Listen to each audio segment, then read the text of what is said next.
Yo, yo, yo. Yo, yo, yo. Hey, guys. Give me a memento. Just setting up IG. Yep. Missed you too. Chill. Been working hard. Lots to share. Lots and lots of stuff to share.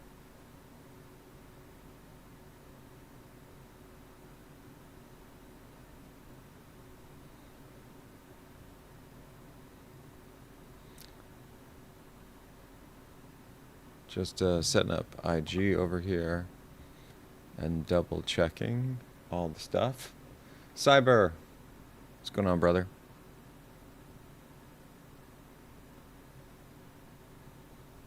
Let's see.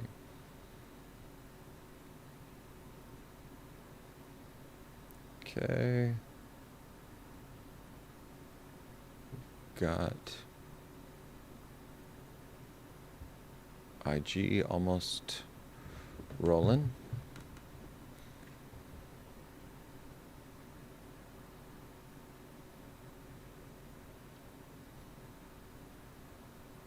Yeah, gazillion things going on with me moving. I'm still a nomad, living in a rental, and the majority of my stuff is in storage, but slowly but surely, we are getting there. Okay. Looks like IG is rolling. Cool. Look at that. Even our chat system is actually doing what it's supposed to do. That's awesome. It's like first for everything. And I need to check one more thing, and then we can get into it. Give me a second. I want to just check Facebook here. I was checking all this stuff earlier, and it looked like it was actually working.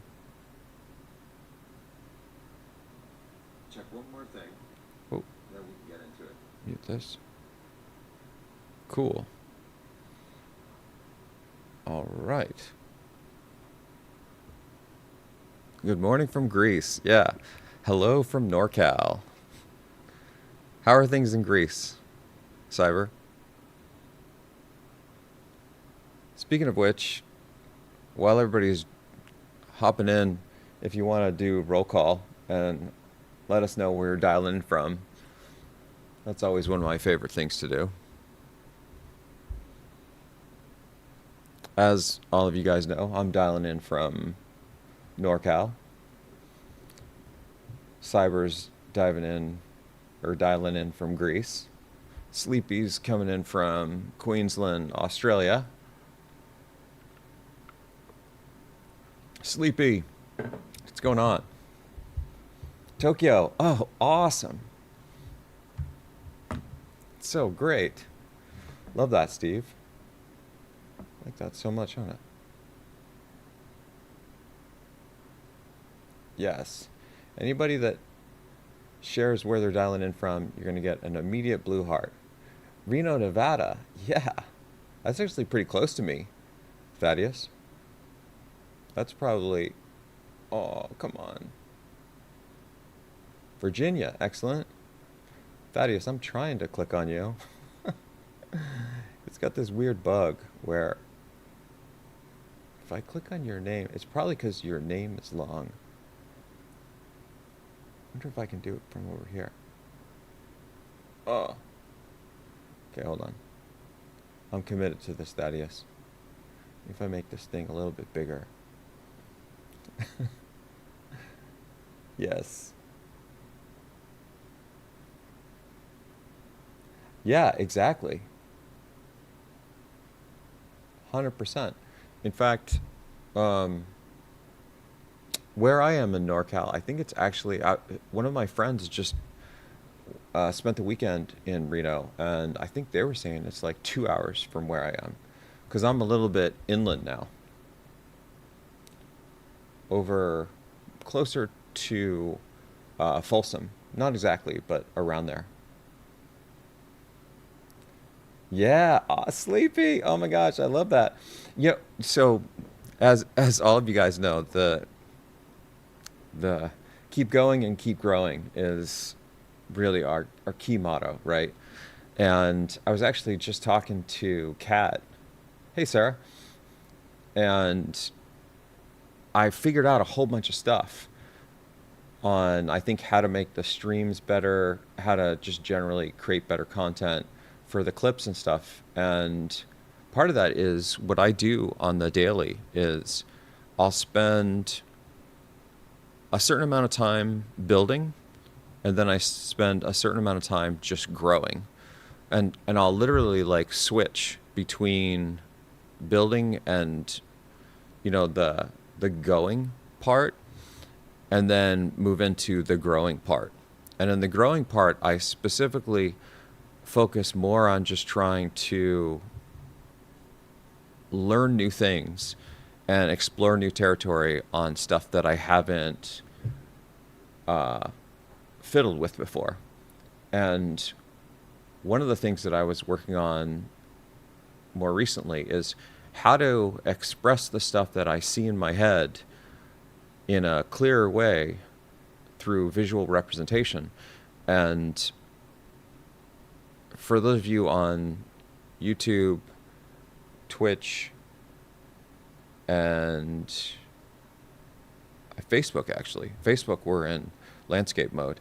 You can see my full screen, and you'll probably see these three images of LLM versus SLM, cloud-based LLMs, and local SLMs.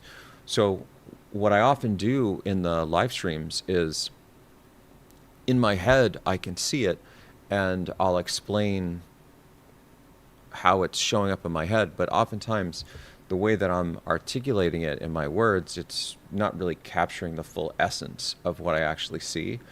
And so what I've started to do now is, now that I found this awesome image generator, by the way, I'll give you some background on this in the event that you want to leverage this tool. And I've used tons of image generators, and this one, at least for technical content, is absolutely, bar none, the best, at least from what I've seen.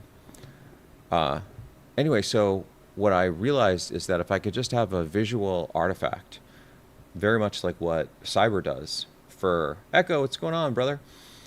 What Cyber does for his Substack articles, then I think it would kind of set the framing for what I'm trying to explain and make it much easier to understand.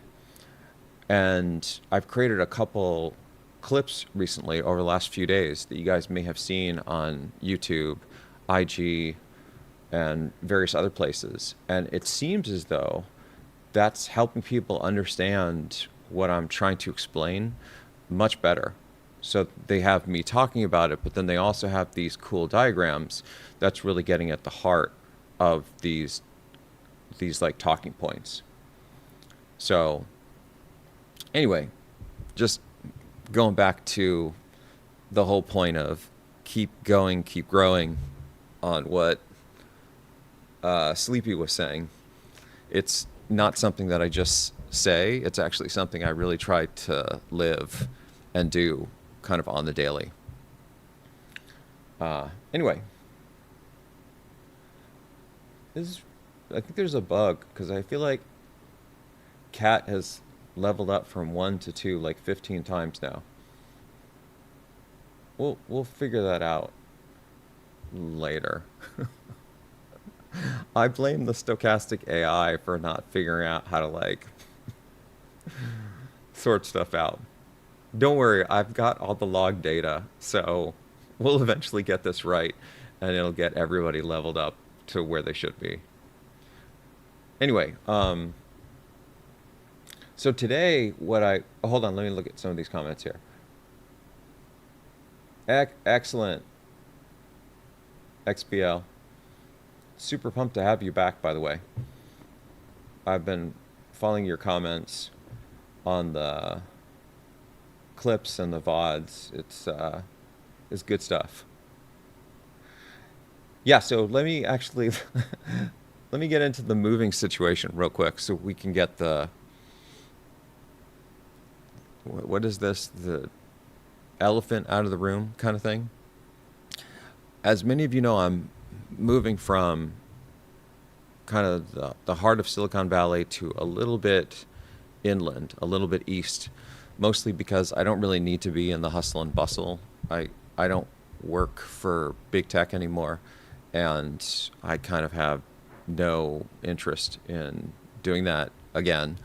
I may still like consult for them and help them if they want my help, but the days of me spending 5 days, 7 days in the big tech offices like I used to, is that period of my life has come and gone. We're kind of done with that phase. It was a good phase, and I did it for like 25 years.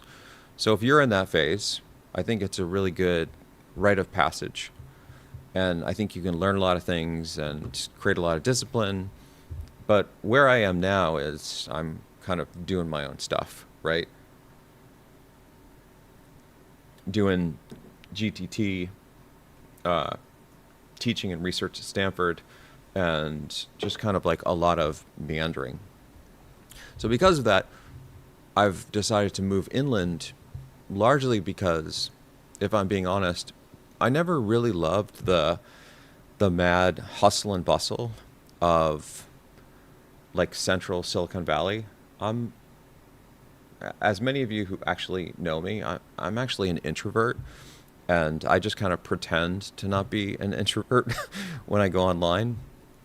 But I really like my space to think deeply about stuff, and having too many people around constantly where I can't walk the dog at night without running into, 20 people, even if it's at midnight or something, is a bit strange for me.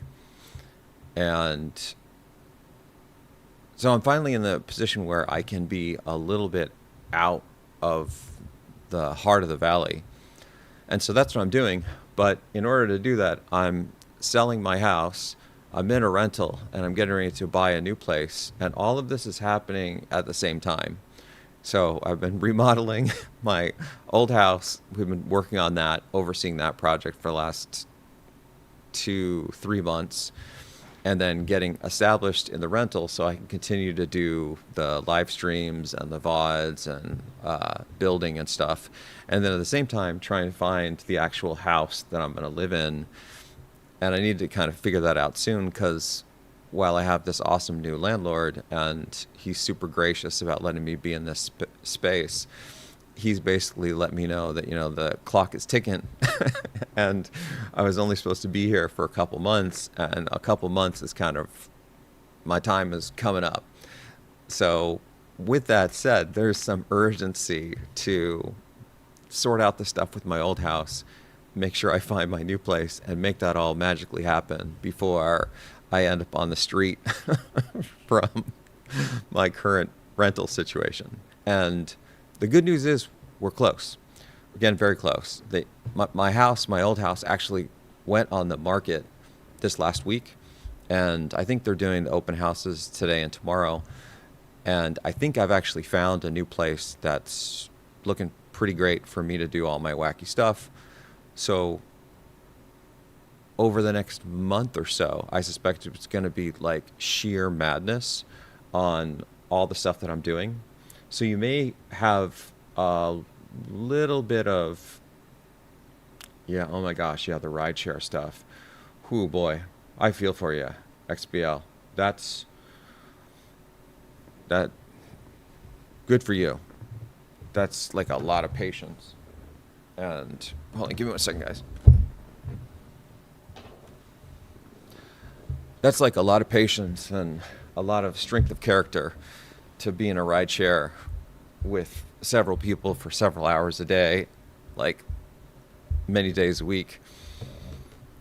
So good for you. That builds a lot of character.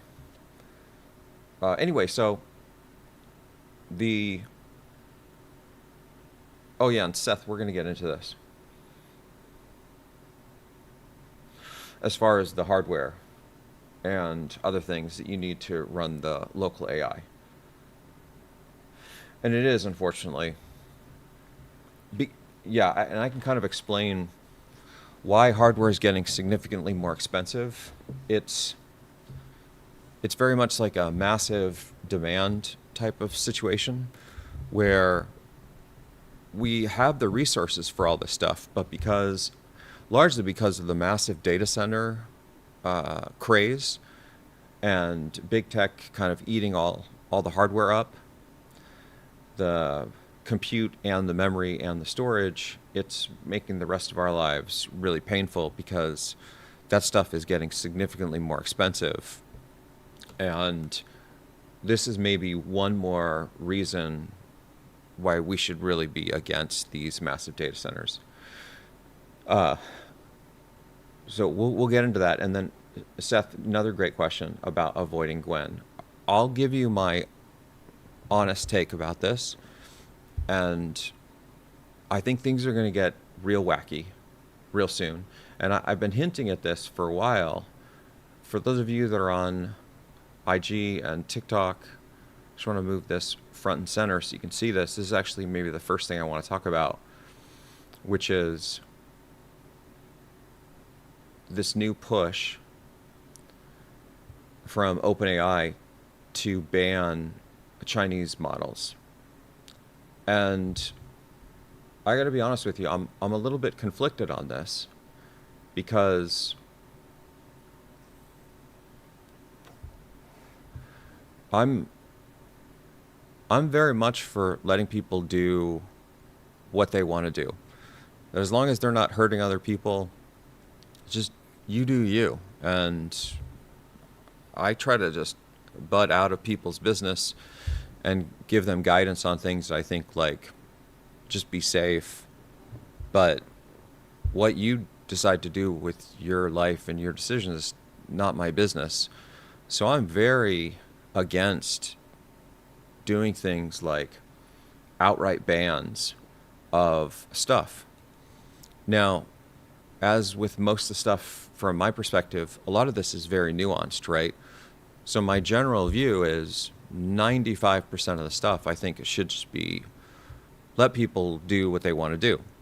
And if they get into trouble or things get kind of wacky for them, then that's kind of on them. But don't preemptively try to curate things just because, like, you think you know better.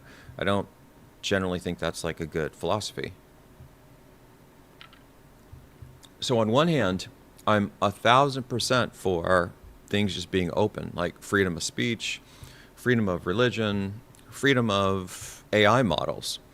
Like, just do whatever you're going to do. On the other hand, I do think that there is a lot of danger in using the Chinese AI models, both the LLMs and SLMs.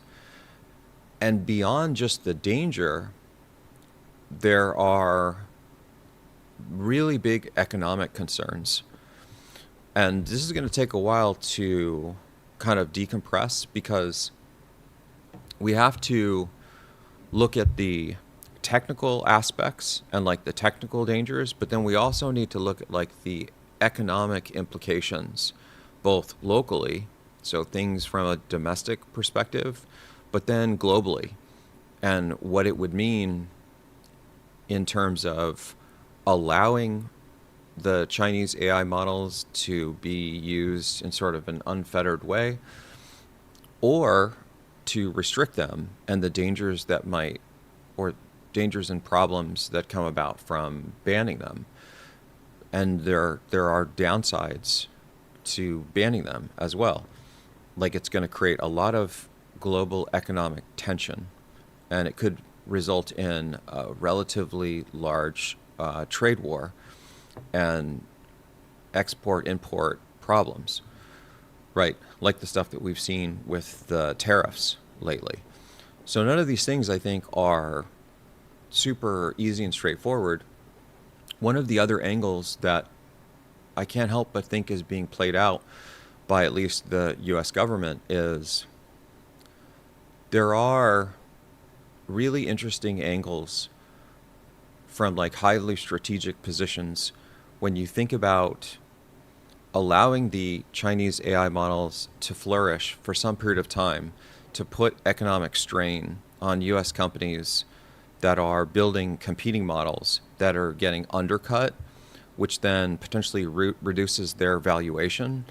And then the government can come in at a massively discounted rate and take ownership of them for, pennies on the dollar.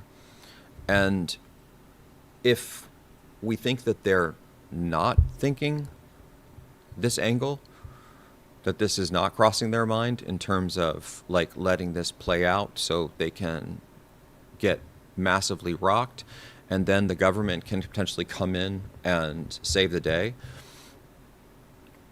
I'm almost certain that these are discussions that are happening behind closed doors. However, if you let it go too far, what could happen is the use of those Chinese models could completely undercut the economic stability in the United States for AI companies.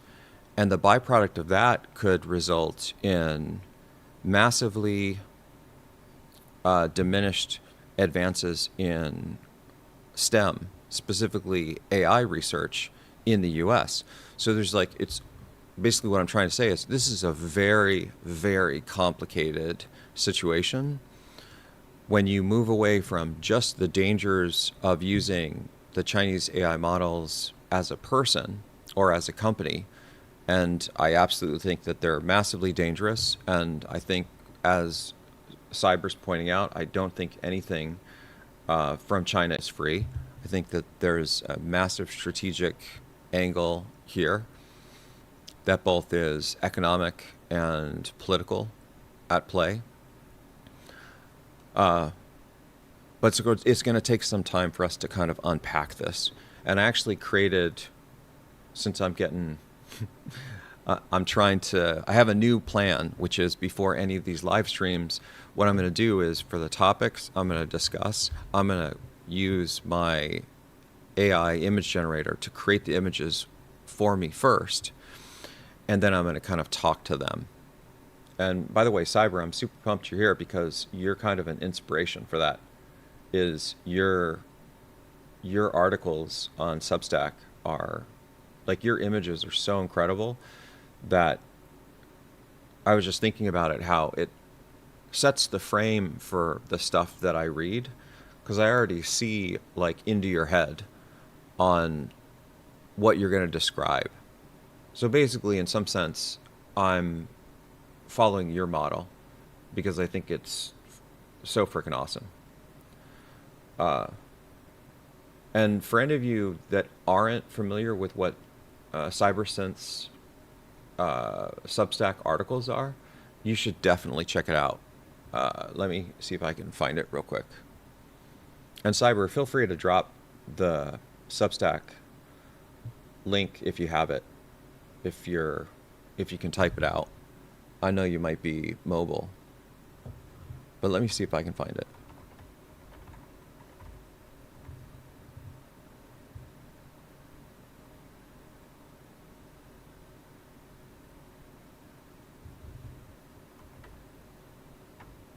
Yeah, it's really good stuff.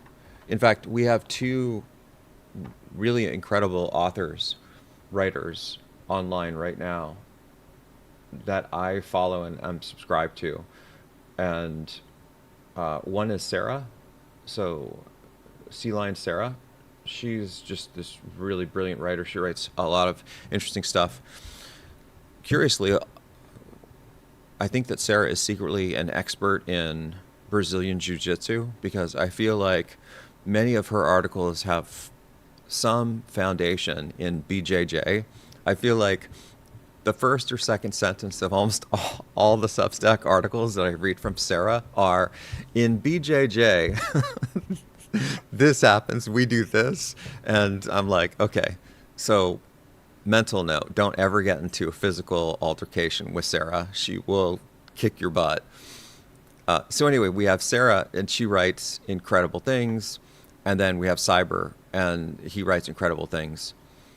So if you guys want to drop your Substack links, people may not be aware of them, and I'd love to get the word out.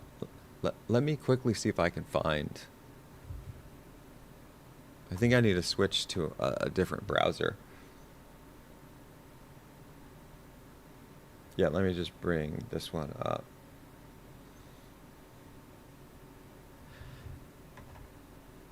Anyway, I guess what I'm saying here is, boy, oh boy, do we have a lot to cover. And my apologies for not being live this that much this week.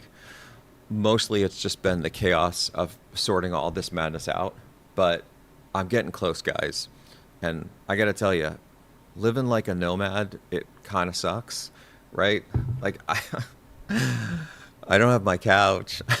I don't even have like my TV. And so I was talking with my partner and she was like, "We'll just, cast the Switch or the Steam Deck to your TV so you can see it on the big screen." I'm like, "Babe, rental, right? Remember rental? No, no TV. All right, I'm off in a la la land over here, but I'm getting through it. I'm almost there. And once I get settled into the new place, I really plan on trying to go back to. Oh, okay, cool. I found Cybers.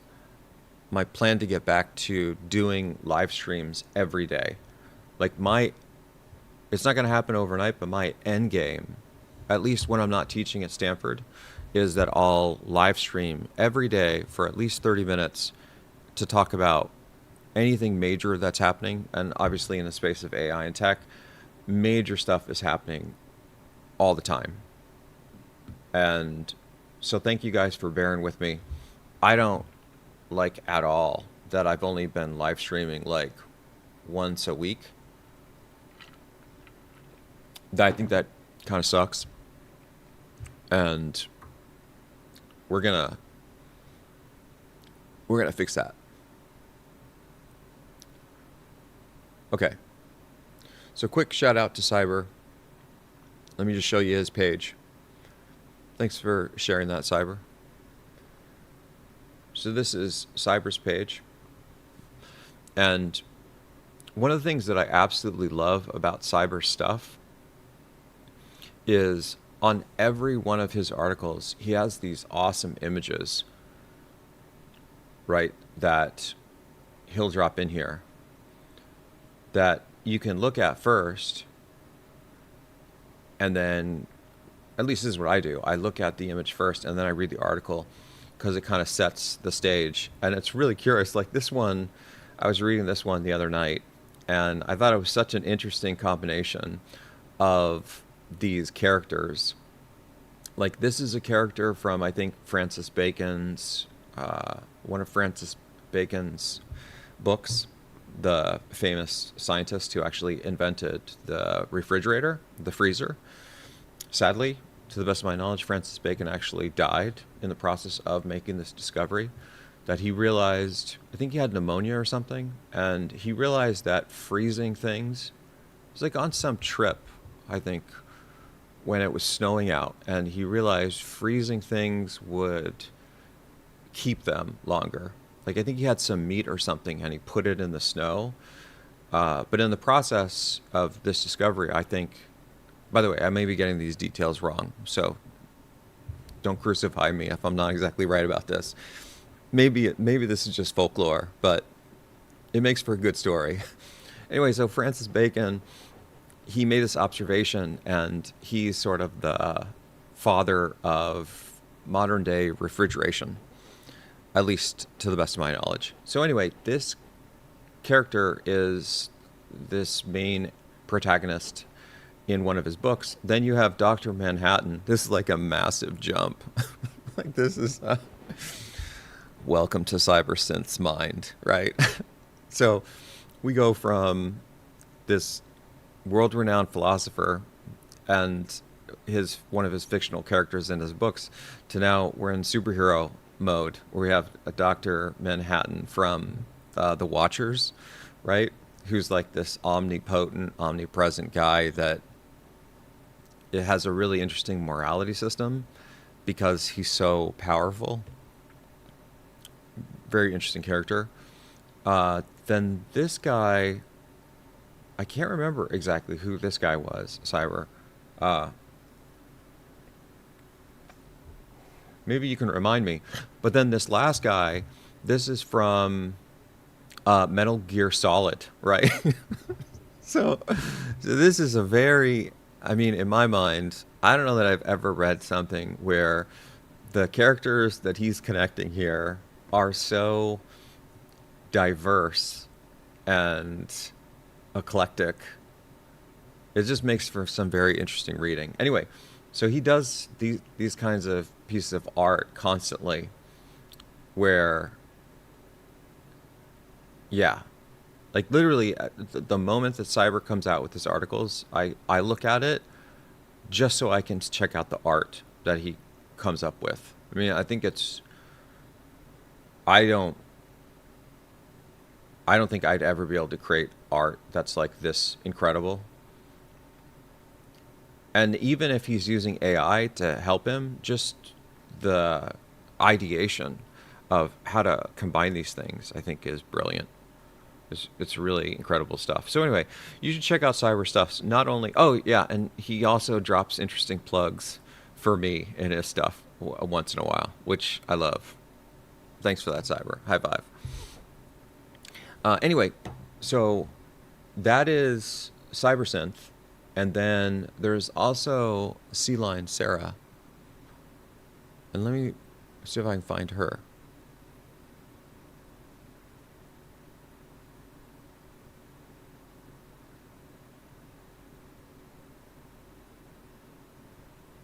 Okay. Cool. So this is Sarah stuff. And remember how I was saying the stuff about the Brazilian Jiu-Jitsu? Is that in Sarah stuff you'll often get these interesting references to BJJ and martial arts. But then it'll have a very interesting kind of like technical twist to it. At least that's kind of the stuff that I've seen. Am I actually on Sarah's? I gotta be honest, I don't actually know how to use Substack at all. But, so maybe let's click on this. Yeah. So, yeah, here we go. In BJJ. Here we go. I love it. It's great stuff. And, yeah. I wonder, can I click on this? I want to see some more of the articles here. I'm probably not using this the right way. Oh, yeah, okay. Here we go. Yeah, so you'll see that she's also talking deeply about tech stuff. Like if you guys don't know who Alex Karp is, he's the founder and CEO of Palantir, and very interesting guy. I will leave it at that. A lot of people, I think, do not love Alex Karp. A lot of people. And I think that Palantir is sort of a joint venture with Alex and the other guy's name is slipping my mind. It's, help me out, guys. It's from our PayPal Mafia. Fled to Argentina recently. What's the Jeopardy answer here? Okay, you guys will tell me in a second. But Sarah's stuff, I think, is also very interesting. You'll end up learning a ton of things by digging into the stuff that she's writing about. So strongly encourage you guys to check out Sarah's stuff as well. It's really good. It's kind of like, yeah, Peter Thiel. Thank you very much.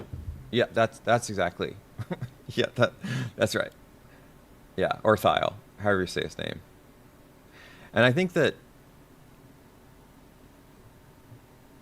I know you Jeets are very smart. Clearly something's broken with GTT. Cat continues to level up 300 times per session. I'll fix this bug.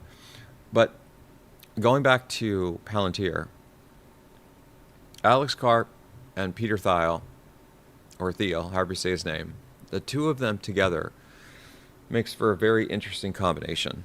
And there's a lot of people that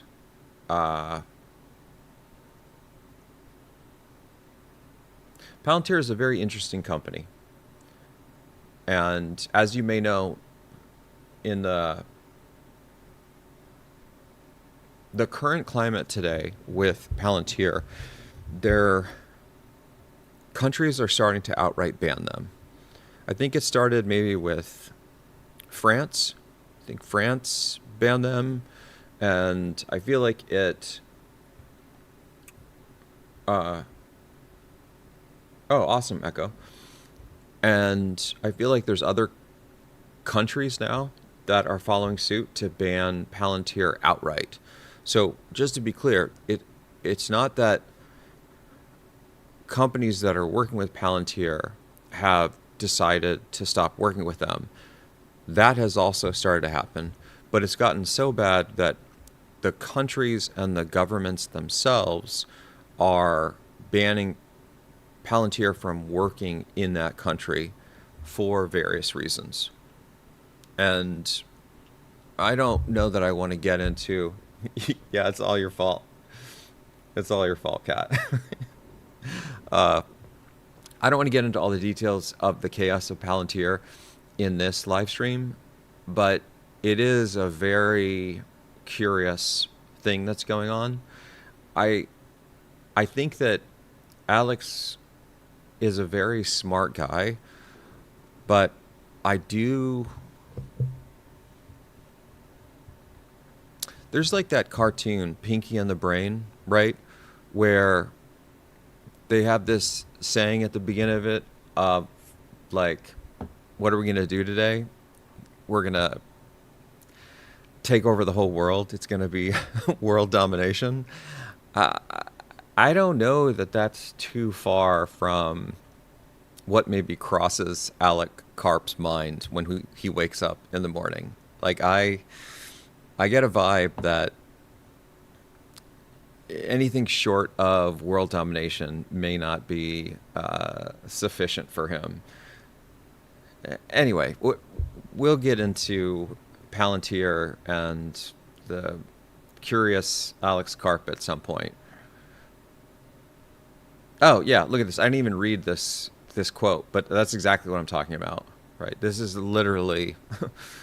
Thank you, Sarah. This is exactly what I'm talking about. I don't think in win-lose. I think in domination. Like 100%. That's kind of the mindset of this guy. It's about world domination kind of stuff. And, I mean, I'm all for spreading the good news of the work that I'm doing and other people, but not only do... There's some people that say this stuff and you're like, you're kidding, you're joking, it's kind of funny. And then there's some people that say it and you're like, no, they're not joking.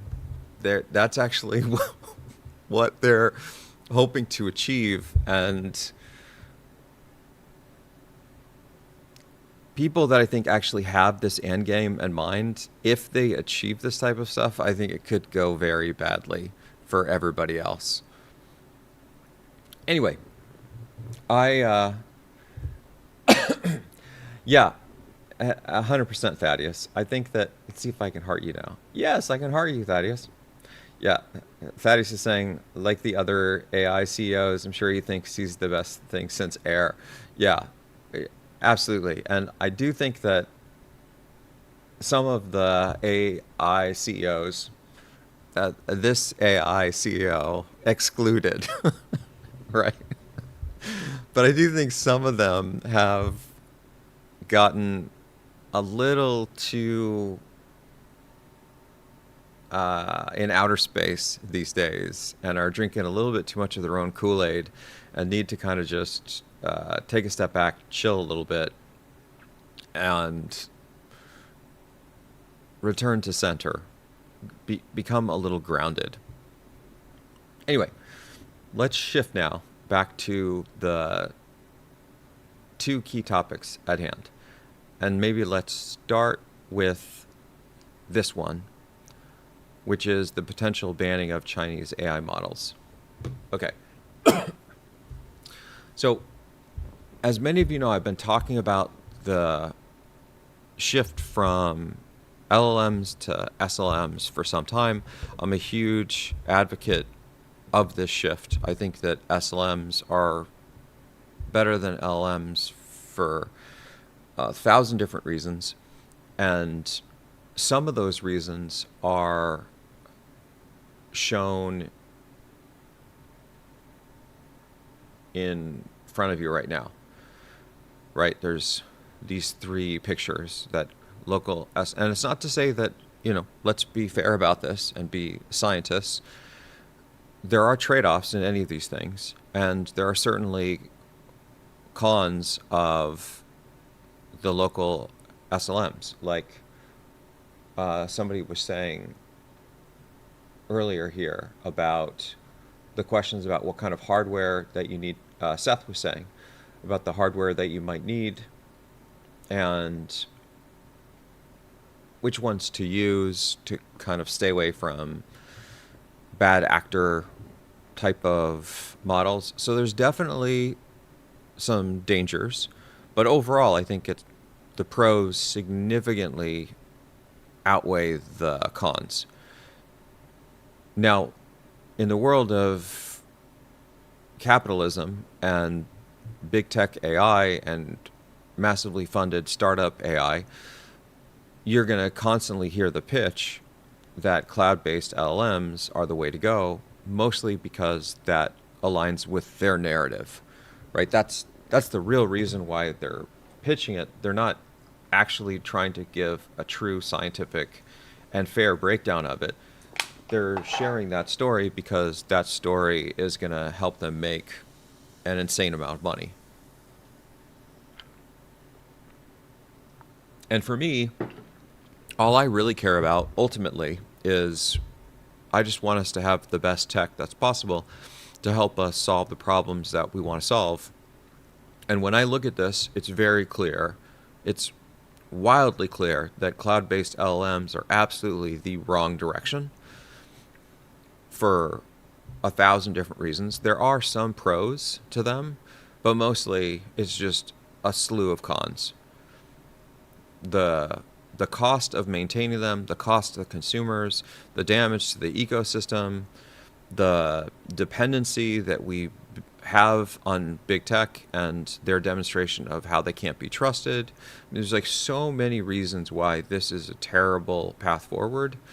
And I think that anybody that's being fair is going to tell you the same thing. And you're likely only going to hear that LLMs are the way to go for a cloud-based solution from the companies that are peddling this, and they're doing it just so they can make billions and trillions of dollars off of all of us. That's their whole narrative. And in a very short period of time, I think these guys are going to be they're going to be largely wiped from the planet. That the end is near. They absolutely know it. And they're just trying to figure out a way to survive, I think, at this point. But they're super cooked. And I do think that some of them will survive in terms of they'll limp along, kind of like Cisco, right? They'll be there, but they're not going to be some major player that all of us are going to rely on, and we absolutely can't live without it. That doesn't really make any sense at all, especially when you have complementary technology that can do maybe 80-90% of what they can do, which is over here, and you can essentially run it almost entirely for free. Is that they know they're cooked, they know the end is over, and they're just trying everything they can to just have a big moment before the rug is pulled out from underneath them. And I love this, by the way. I love this so much. Tetya, what's going on, man? Yo. By the way, Tetya, I created a few clips And I specifically included some of the stuff that you were saying. Like, I'm a huge fan. I was actually watching and rereading some of the things that you said in one of the former live streams. And brother, you're on fire, man. We're like super lucky to have you. Anyway, I don't know if you've seen those clips, Tetya, but they're all over the interweb. Some of them have actually, I think a couple of them are going to break like 100,000 or north of that views, where I'm just like, Tetya, 100% agree with you, brother. Anyway, so you should check GTT stream, particularly IG and maybe Facebook, and you'll find some of those. So anyway, just call out to your awesomeness. You had some like really good points in one of the last few live streams. Trying to think of, what were we talking about? Oh, we were talking about how you can hack the SLMs. And we were kind of like springboarding on, I was explaining it, then you were explaining it, and it was very much a tandem effort. So deeply appreciate that. That's like really awesome. Oh, sweet. Tetya, drop a link to the video, and I'll make sure that I promote it on my stuff as well. I didn't know that you were making videos. That's awesome. Yeah, DM me on IG. I don't really check Discord that much, but I think we need to move away from Discord. We're looking at a couple of different things, but I do check IG and Signal. So ping me on IG and I'll drop my Signal stuff. But then I'd love to know what this video is, and I'll sub your stuff, and then I'll promote it. Anyway, oh, sweet, Echo. Yeah, you should. I think that there's a lot of value in just doing these like short Substack things. Okay, but let's go back to the SLM and LLM stuff. So for me, it's been pretty clear. I feel like I've been seeing the writing on the wall for some time that these LLM things are just cooked, and the only reason why they're promoting it is it's a great model for them in terms of making a ton of money, but there are so many cons to it, and it's going to destroy the planet, and this data center madness and stupidity is just insane. I can't even begin to get into the details of how much I dislike this, right? And this is coming from me. Like, I love technology and science and computers and things, but within reason, right? This building these data centers with zero regard to the ecological damage that they're going to do, and they're going to do a massive amount of ecological damage. They're going to destroy the water supplies.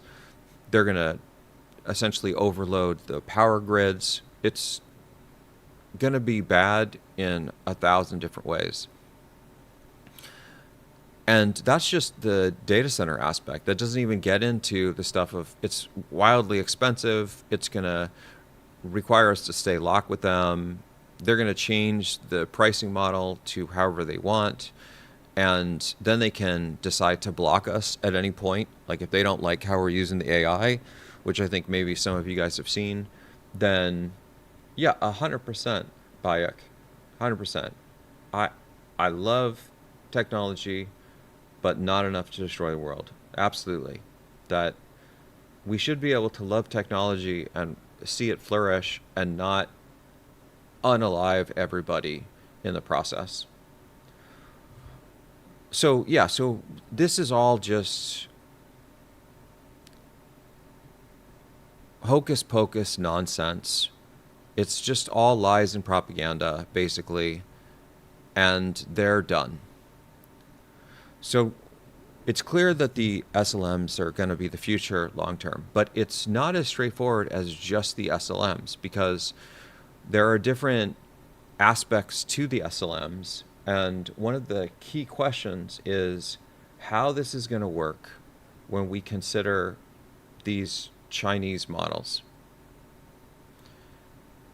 And so now we can get into what the implications will be with Chinese SLMs and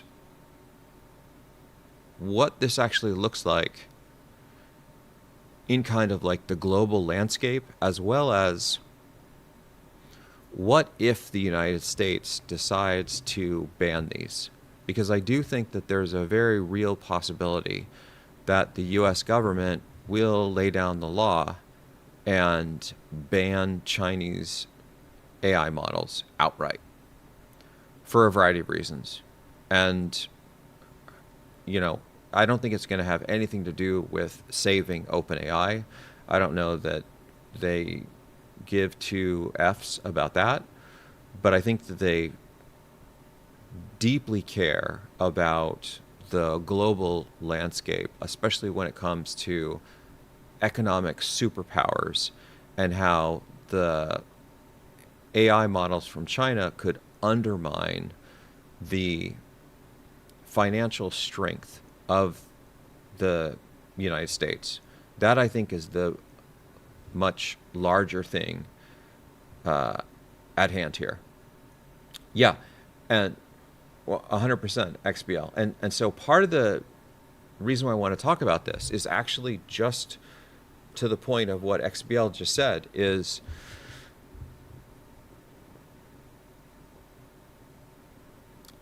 if these bans are going to come, and keep in mind, I'm not in any way sort of encouraging the use of Chinese models, because I think that they, at least me personally, I'm not going to use them. But if the ban is coming and you plan to use them, you may want to get them while you can and stash them to the side so that you have it. Because if the ban gets put in place, what's likely going to happen is overnight they're going to vanish from the internet. It's going to be a complete lockdown. Remember how the Claude Code source was leaked? And overnight there were all these cloned repos that were being stood up. There were like 10,000, 20,000 that were set up overnight. And then within 1 or 2 days, all of those were shut down. And now nobody can find the Claude Code source. But if you happen to be really aware of what's going on, like you were deep in the reading the tea leaves, then you might have downloaded all of the Claude Code source while it was available and stashed it away just so you'd have it and you can fiddle with it or decide what to do, whatever you want later. So one of the first questions is, yeah, and Tetya, I might have it too. I mean, who knows? We just never know really about all these things. But the first thing I wanted to share is with these models that if it's something that you want to do, and again, I'm not necessarily in, yeah, Tetya, it is bad. The code is just not good. I would expect a lot more from Anthropic. I don't know why their code sucks so much. It's really awful. So yeah, so for those of us who have it, even if we have it, it's like, what do we have exactly?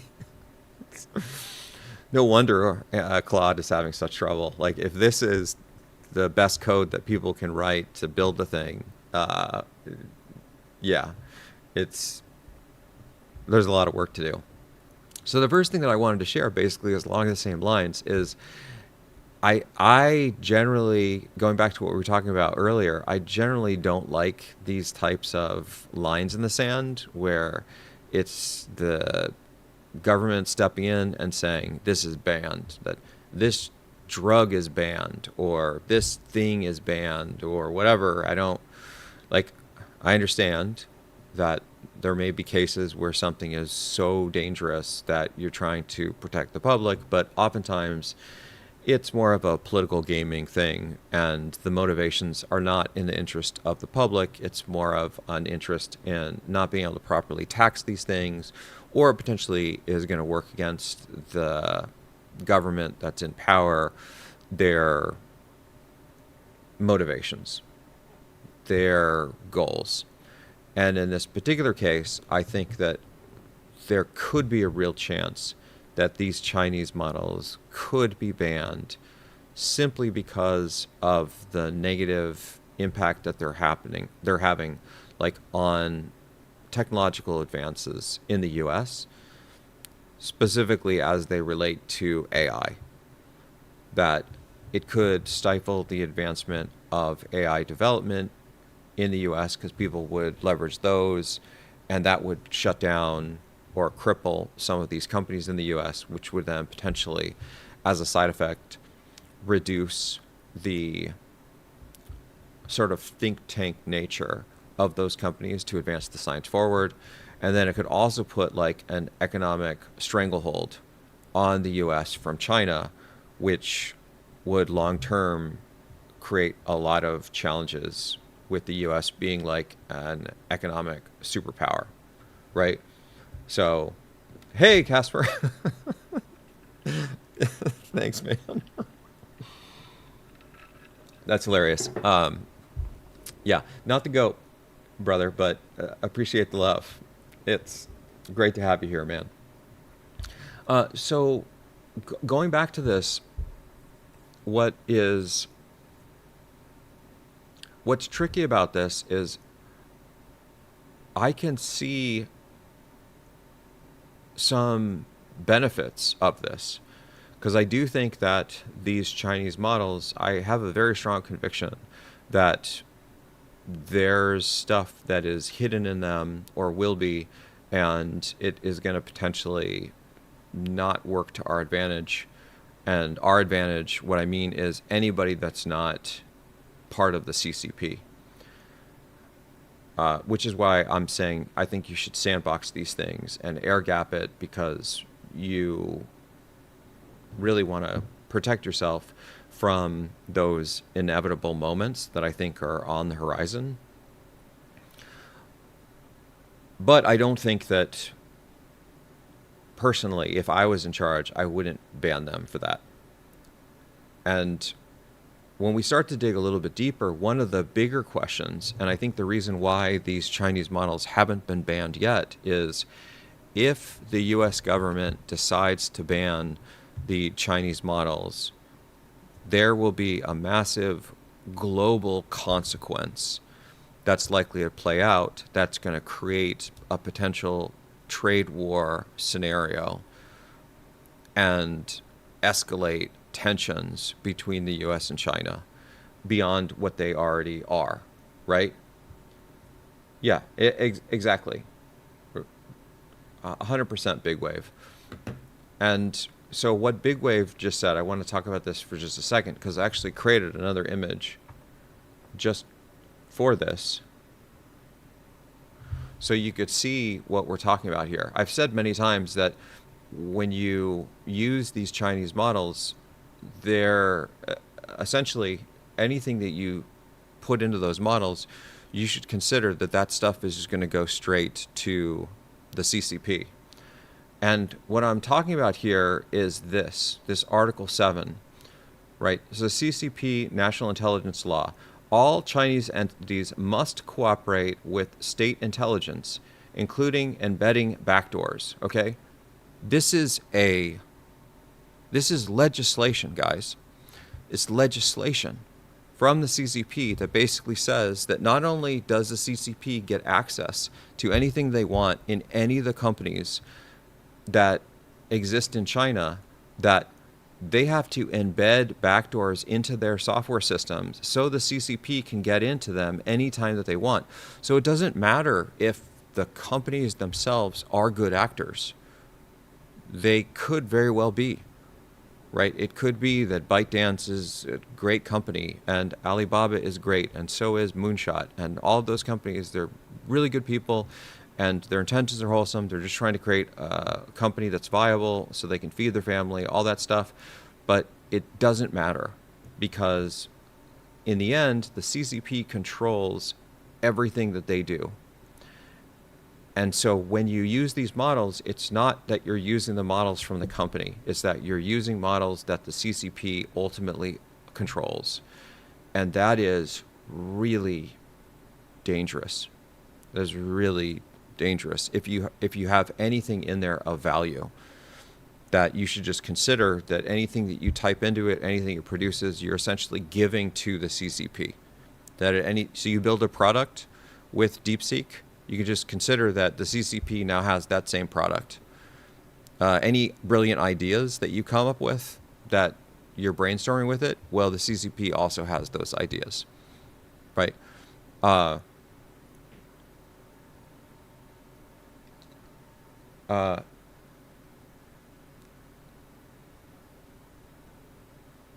Yeah, Casper, this is a great question. I like this a lot. Yeah, and that I think is a really terrible reason to do this. That this is a very important observation, and it shouldn't be thought of like we're banning them because they're better and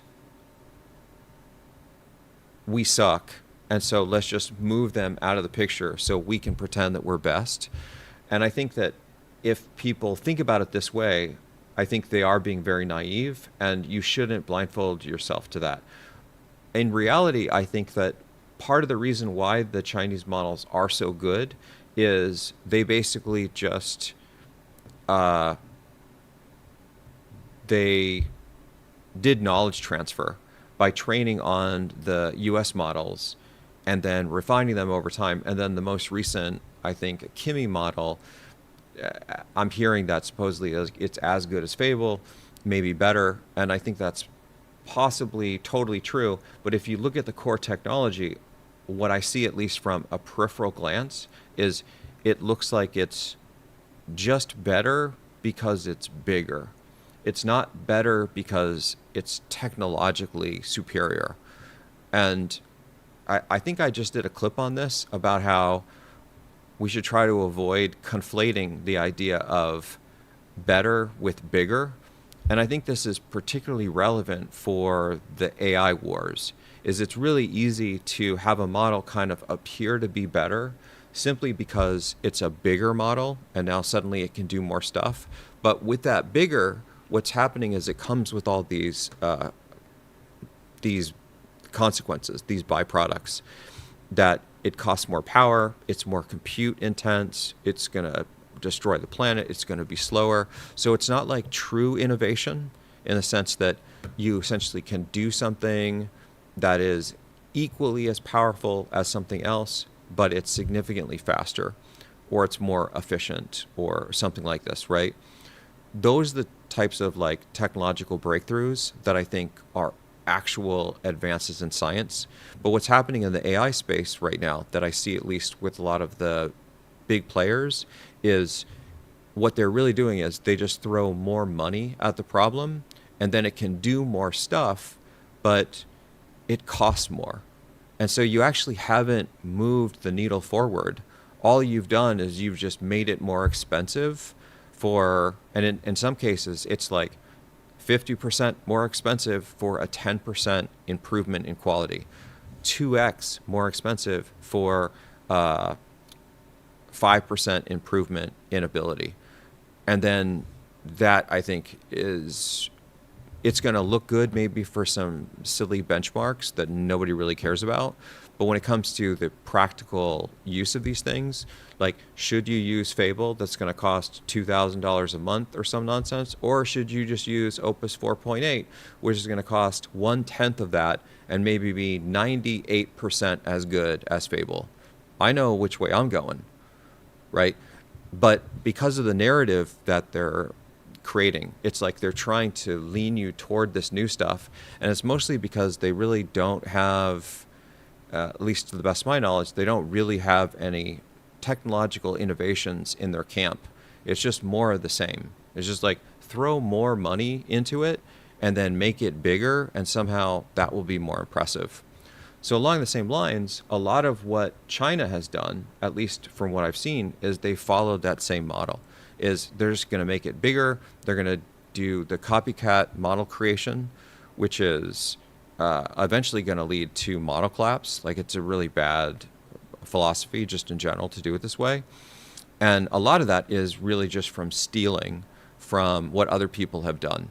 Now, I want to be super clear. While it's, in my mind, it's pretty clear that what China did, at least initially to get started with DeepSeek, is they essentially generated they did basically model distillation, right? They learned the new model specifically from input-output examples, from probing the existing models from OpenAI and Anthropic, and then it created a new model that is 95% as good, but it didn't have nearly the overhead of what it cost Anthropic and OpenAI to create. And so they basically, in some sense, they stole, right, that model by doing this model distillation stuff. Now, to be totally fair, that's exactly what Anthropic and OpenAI did to get the models, is they stole, and not really in air quotes, but in reality, they stole a lot of the data from the public domain, which is copyrighted. And from my perspective, like, I think it's great that OpenAI and Anthropic are getting a little bit of taste of their own medicine. Like, welcome to the party.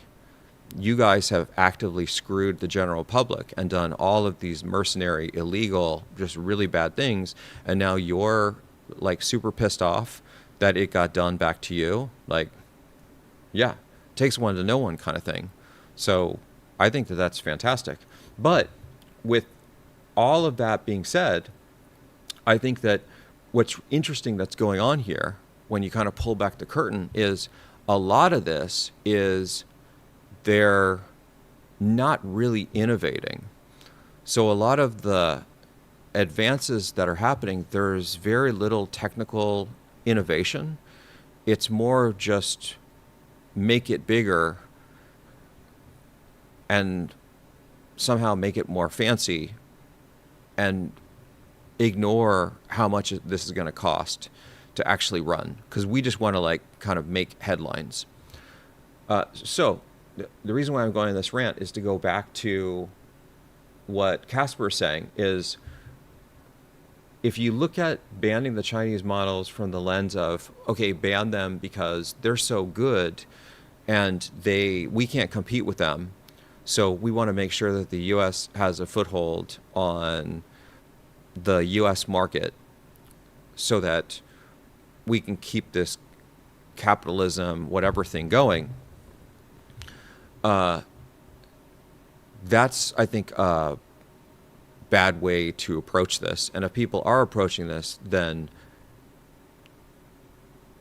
that competition is very healthy, I think. And we want that competition so it'll create, what's the saying?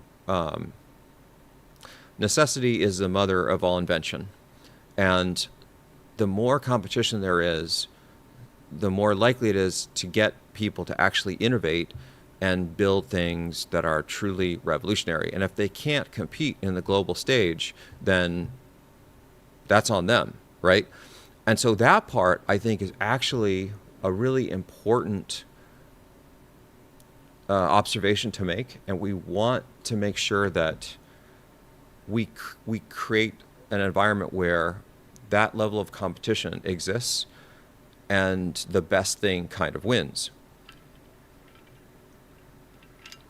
On the other hand, what's happening largely in the space right now is there's so much corruption and mercenariness and like just general cheating that's going on, that the results of those things are not necessarily from real competition, from competition that's done in kind of like an ethical way, where you work over here and build your thing, I'm going to work over here and build my thing, and then we'll compare notes. It's more like we'll send spies over into their camp, steal all their stuff, bring it back to us, and then we have our stuff that we worked on, plus we have their stuff, and our system is going to be better. So that's more of what I think is actually happening with the Chinese models. Is it's very much that latter thing, is that it's a lot of stealing, which is giving them the advantage of they have all of our stuff and they have all of their stuff. Whereas in the US, maybe they don't have.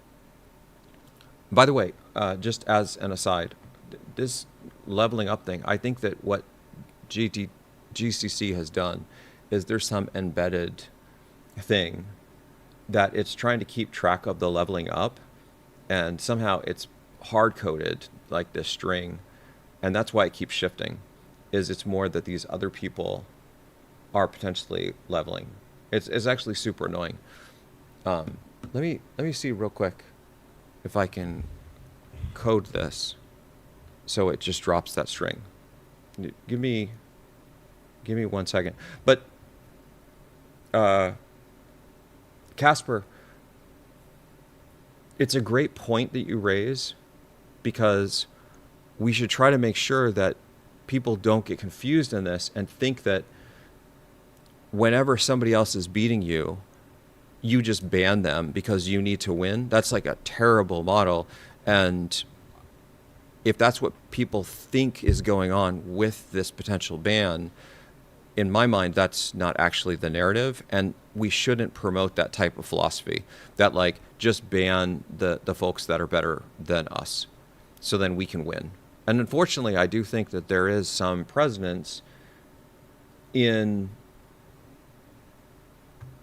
certain communities, I'll leave it at that, where that's exactly what's going on, is they are manipulating some domain because they can't win in a fair way, that they have to go in and lie, cheat, and steal to win. Anyway, give me 1 second, guys. Let me see if I can get Claude to just drop this stupid leveling up string.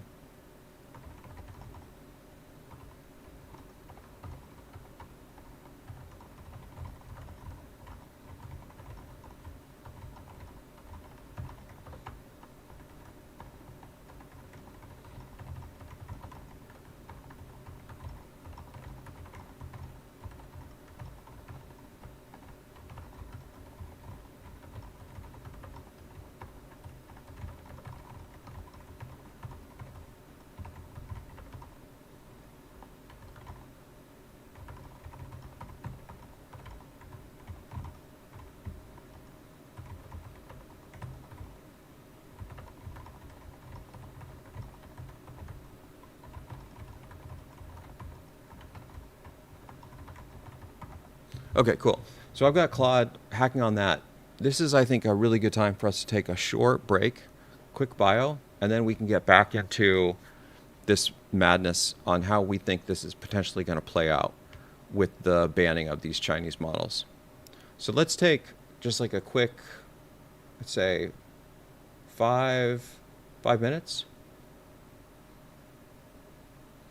where everybody can grab soda, bathroom, popcorn, all that stuff, and we'll continue. Okay.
Yo, yo, yo.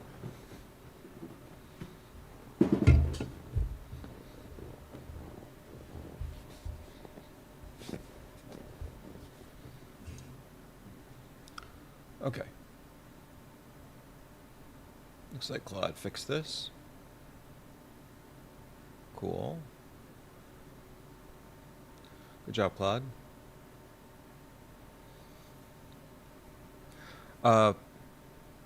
So let's continue along the discussion of this banning of these Chinese models.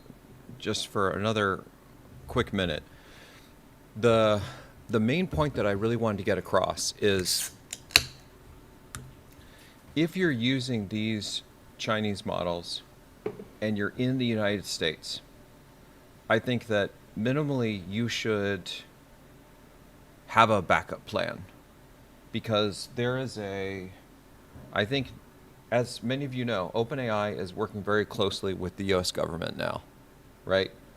They took that Department of War Pentagon contract, I think, from Anthropic, and there's discussions now of OpenAI asking the United States government to take an equity stake in their company, mostly as, I mean, let's call it what it is. It's a bailout because they're burning too much money and they have no business model that's sustainable for their current burn, mostly because they're idiots and don't know what they're doing. But that's neither here nor there. But if they have this very strong relationship with the US government, their ability to have influence on decisions they're making is heightened. And so there is a real chance that the US government will come in and ban these. So minimally what I would recommend you do is, if you're using Kimi or Gwen or DeepSeek, any of the Chinese AI models, and there's probably others I'm missing, and if I'm getting these wrong, please bear with me, because I don't actually use them. I only kind of like read about them and stuff. But what you might want to do is have a backup plan, because if they do make them illegal and you're using them for a company that you run, or you're a sole proprietor, or any of this type of stuff, and you want to stay like legally compliant, then you may have to have a backup plan. And it's probably a good idea to have that backup plan be figured out before it's necessary. Like, to try to get things sorted and lined up now, so then when that switch gets flipped, you can just say, okay, it's time for us to just switch this other thing, and you're not losing any forward progress with your business or your customers or any of that stuff. I don't have any idea, honestly. Like, when I've been talking about this in the past, it had crossed my mind that the US government might want to do this. But there's a lot of things that the US government might want to do that it doesn't end up doing. And so I hadn't really thought about this being a real possibility, because there's other stuff going on that are kind of like as big or bigger problems in the space of AI. So now that I see that OpenAI's head of strategic futures is this guy, Dean Ball, is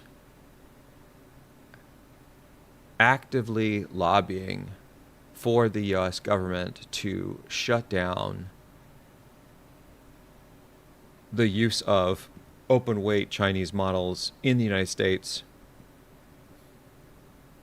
I think it could happen. I think that it's possible, and if it happens, mostly I just don't want you guys to be caught off guard by it. So I think maybe that's all we need to talk about on this topic for the time being. As more information surfaces, if you guys want to keep me looped, I'll continue to try to talk about this, especially if a ban does seem imminent, just to make sure everybody's aware. So you can start to have like a strong backup plan. If you haven't seen the article that I wrote with all of the SLMs that are available right now that are not Chinese models, you should potentially check that out. It's this article here, exploring single node language models for code. And this specifically focuses on models that are just code related. There are others that are for other domains. But essentially what I'm trying to get at is there are alternatives that exist right now that you can use, and they've got some pretty permissive licensing structure to them, specifically like the IBM Granite model. That one I think looks like it's a pretty good one. I think Microsoft has its 5.4 mini one, and I think Intel has one as well. Yeah. So there are alternatives. They may not be as good as the Chinese models, mostly because, they're not doing the cheating and lying and stealing to make their model super powerful like a lot of the Chinese vendors are. But maybe check that out and consider a backup plan, just so you aren't broadsided by this if it arrives. Yeah. Okay. So with that said, there's one other thing I want to talk about today, and then we'll call it a wrap for the. Oh yeah. Thanks, Ian. This is a really good point. I keep forgetting to look into this. The Nemotron NVIDIA model. NVIDIA is actually doing a lot of interesting stuff with these model developments, and it's actually really curious how NVIDIA is kind of playing both sides. Is on one side they're playing for the LLM side and closed source stuff, so they can get all the business from these companies, and then on the other hand they're playing the open source side, which has got to be burning bridges with people that are in big tech, because they absolutely do not want those systems to exist.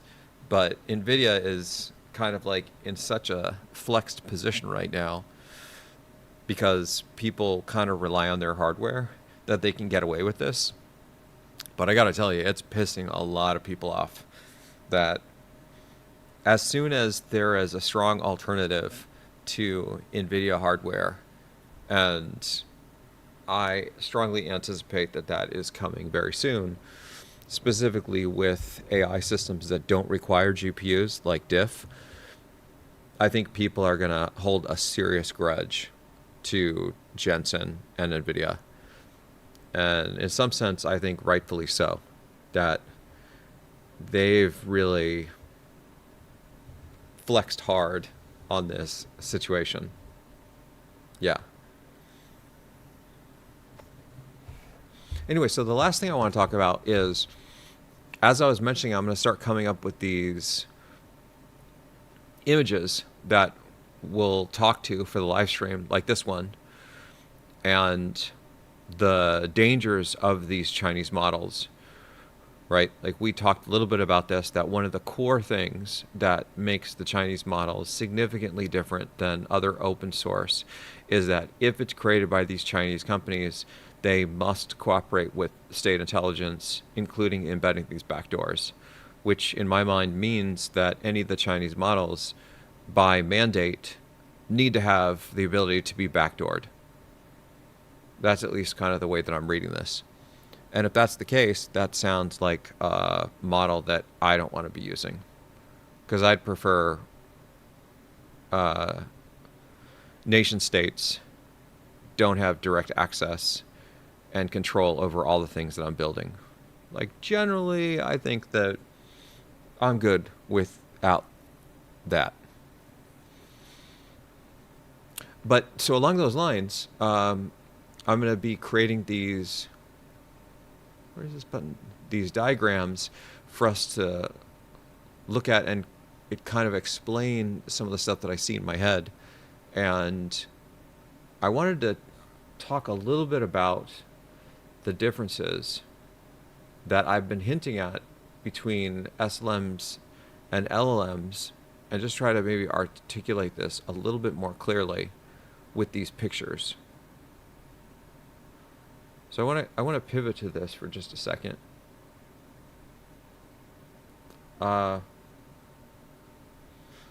Yeah, so no, I don't know that that's actually what I'm arguing, user. So I think that it's different when you have individuals contributing to open source at an individual level versus companies that are creating artifacts that are products that are owned by the CCP. So for example, the CCP does not own the Linux Foundation, and the Linux Foundation is not founded in China. So the CCP does not have authoritarian control over Linux. Therefore, Linux doesn't have to backdoor the Linux operating system to the CCP. So it's actually not the same thing. It's totally different. One of them is you can have contributors that are working on something in a discretionary fashion, like individual people that are contributing to open source wherever their home country is. And as individuals, I don't know exactly what the restrictions are, but those individuals don't run the Linux Foundation. So I think it's actually very different. I appreciate you making the comment, but I kind of strongly disagree with that. As far as where the diagrams exist, Kip, yeah, if you're on the Discord, I actually just dropped them. I just dropped them for everybody to have. And I'll try to continue to do this. Maybe what I'll do is create like a home location that everybody can grab these things from. Let me see if I can drop the link here in Restream. Okay. Yeah, if you follow that link, that will take you to Discord, and then on the Discord server, if you go to the announcements channel, you'll see the 4 diagrams, and you can download them from there. And then maybe what I'll do is I'll drop all of them in some sort of fixed storage, so that any of the live streams, you'll just be able to go and grab all them. And by the way, as I was mentioning on the Discord, if you have any need to use these, feel free to just use them. Like, you don't have to credit me. You can just use them. If you want to say it came from GTT, that's cool. But just sharing these things so people get awareness on it is more I think the bigger point, just to share the knowledge. Okay, so let's pivot now and talk a little bit about the LLM SLM game. Now, I've spoken about this in the past, but I feel like these diagrams maybe express it in a little bit more detail. That my view is, with all technology, it's just trade-offs, right? There's no such thing as a silver bullet oh, awesome. Yeah, and you're welcome to include them in things like your Substack articles. I created them using my AI creator, so I guess I don't know if I own them or if the AI owns them, but they're not taken from somebody else. So there's no like copyright violation, unless I'm in copyright violation of using the AI system to generate it. So basically, I think what I'm saying is you should be okay to use them without any fear of people coming after you for like royalties or anything. Okay. So in the lens of science, where there are these actual trade-offs of things, I think it's important for us to be fair and mention the pros and the cons for any technology. And maybe the way to start is to look at the local SLMs and see all their goodness, but also openly address the weaknesses, the issues that they actually have. Because turning a blind eye to them would kind of give a disingenuous and intellectually dishonest view.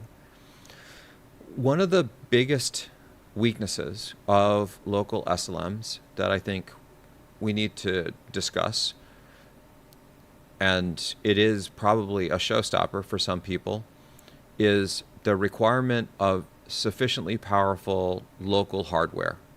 That if you don't have sufficiently powerful hardware in terms of your CPU, GPU, RAM storage, so this goes back to what I generally refer to as the CDC, compute, data, and communication.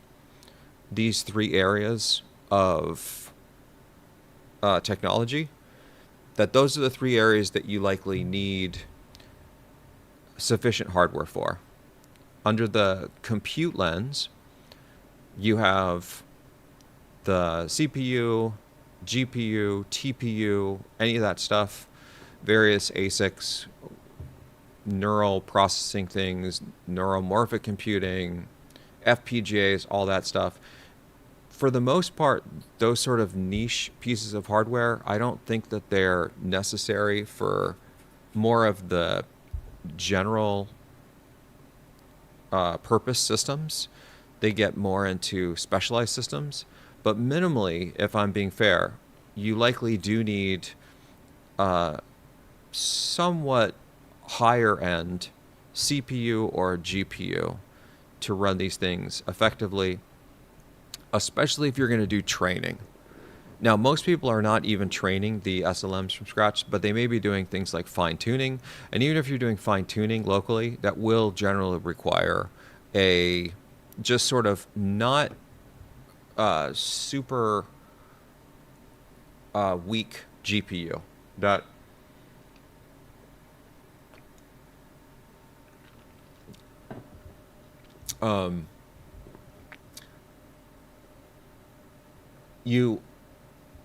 you don't need necessarily like a $100,000 GPU system, but if you have like an embedded GPU that's like a discrete graphics card, it's probably not going to be sufficient for you to do any kind of fine-tuning. You're likely going to need something more powerful that, like, it may be sufficient to do lightweight inferencing.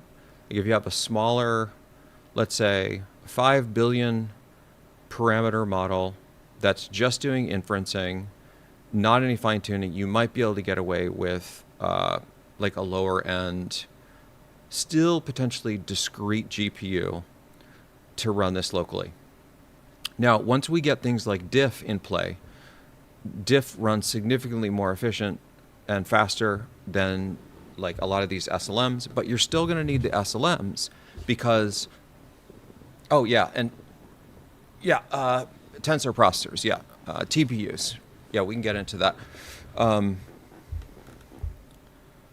But you're still going to need GPUs or something for neural network processing for discrete models. For stochastic models. That I'm of the strong conviction that even if you have deterministic AI systems, you want stochasticity, right? Stochasticity is actually really good. it can be super helpful for things like ideation. Like, for example, these images were created using stochastic models, right? So I don't really follow the narrative of a lot of these black and white stories where even though like I invented diff and I love deterministic AI, I still see huge value in stochastic AI, just not at the foundation of these systems. That there's a small piece of development and work that I think that can benefit significantly from stochastic systems. And because of that, and the way that the stochastic systems leverage GPUs or SIMD type of compute for inference, you're likely going to have something that is reasonably powerful for a GPU. If you don't, it's a non-starter. Okay, I want to be super clear about this. So for example, if you're thinking that you can run an SLM that's an 8 billion parameter system on your Chromebook or your tablet, it's probably not going to work. Or at least it's not going to work in a like reasonable time window. You're probably going to need something that's beefier than that. And maybe, I mean, I don't think you need to go as crazy as I go, where I have like almost like a server like chassis where I have multiple GPUs and it's like a $30,000 desktop that just rocks, right? And I have multiple GPUs running in parallel constantly. Like, you don't need to go that hardcore, but you can't just go to Best Buy and pick up a $500 laptop and think that you're going to be rocking out and doing fine tuning on SLMs. It's not going to work, at least not with the technology that we have today. So if you don't have this capability, it's a non-starter. I want to be like, again, trying to be as fair as I can be, because this is the major roadblock.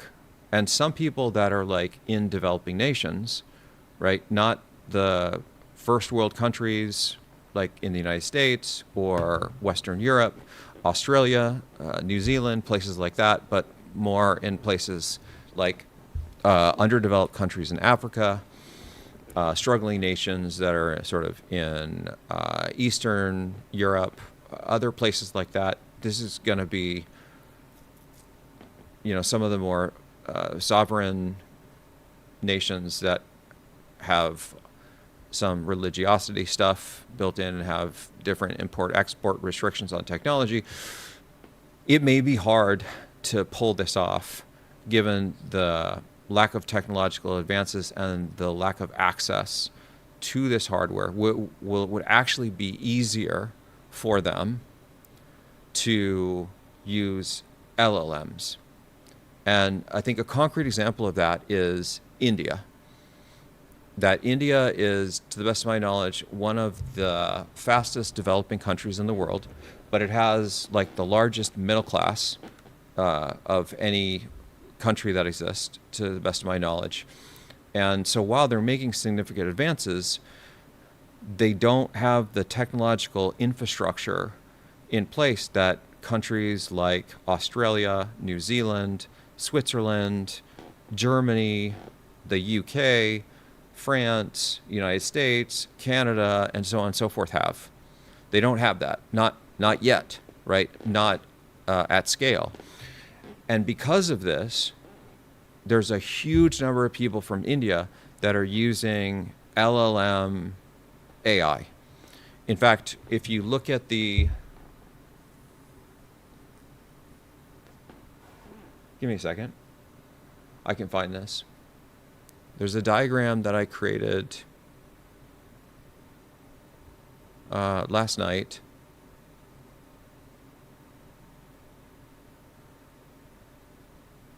Where I show the... Sorry guys, just give me 1 second to find this.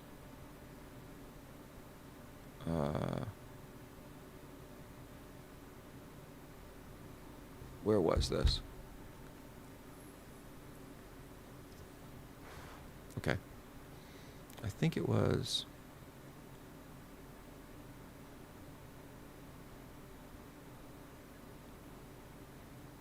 Okay. Getting close.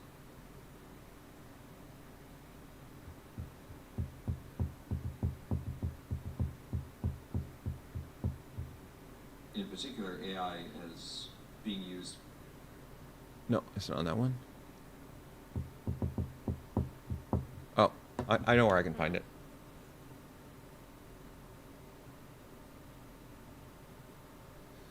This is really important because it's going to show you demographic information. Where the hell did I put that?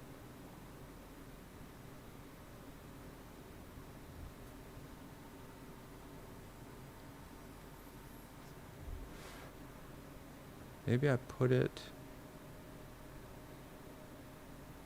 Where did I done put it?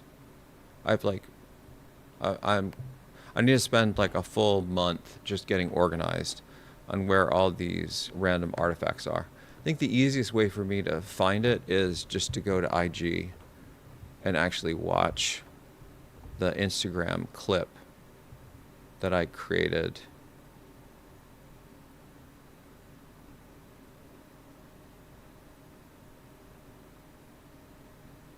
Oh, I have another idea.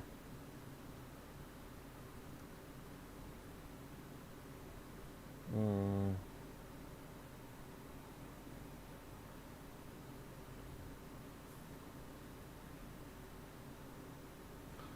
Okay.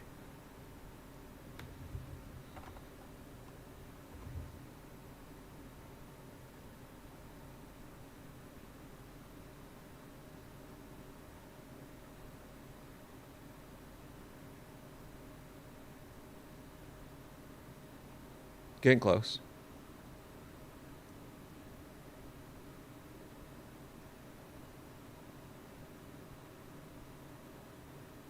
I want to see this. I want to see a big version of this.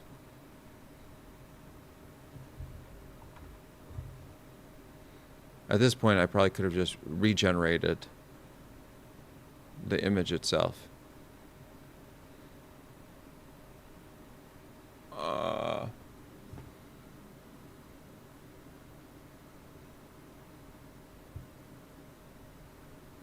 Yeah, this guy might have it.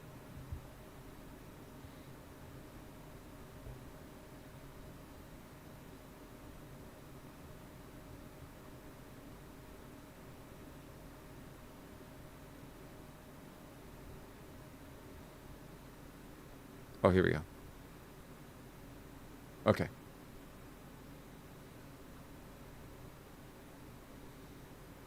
This.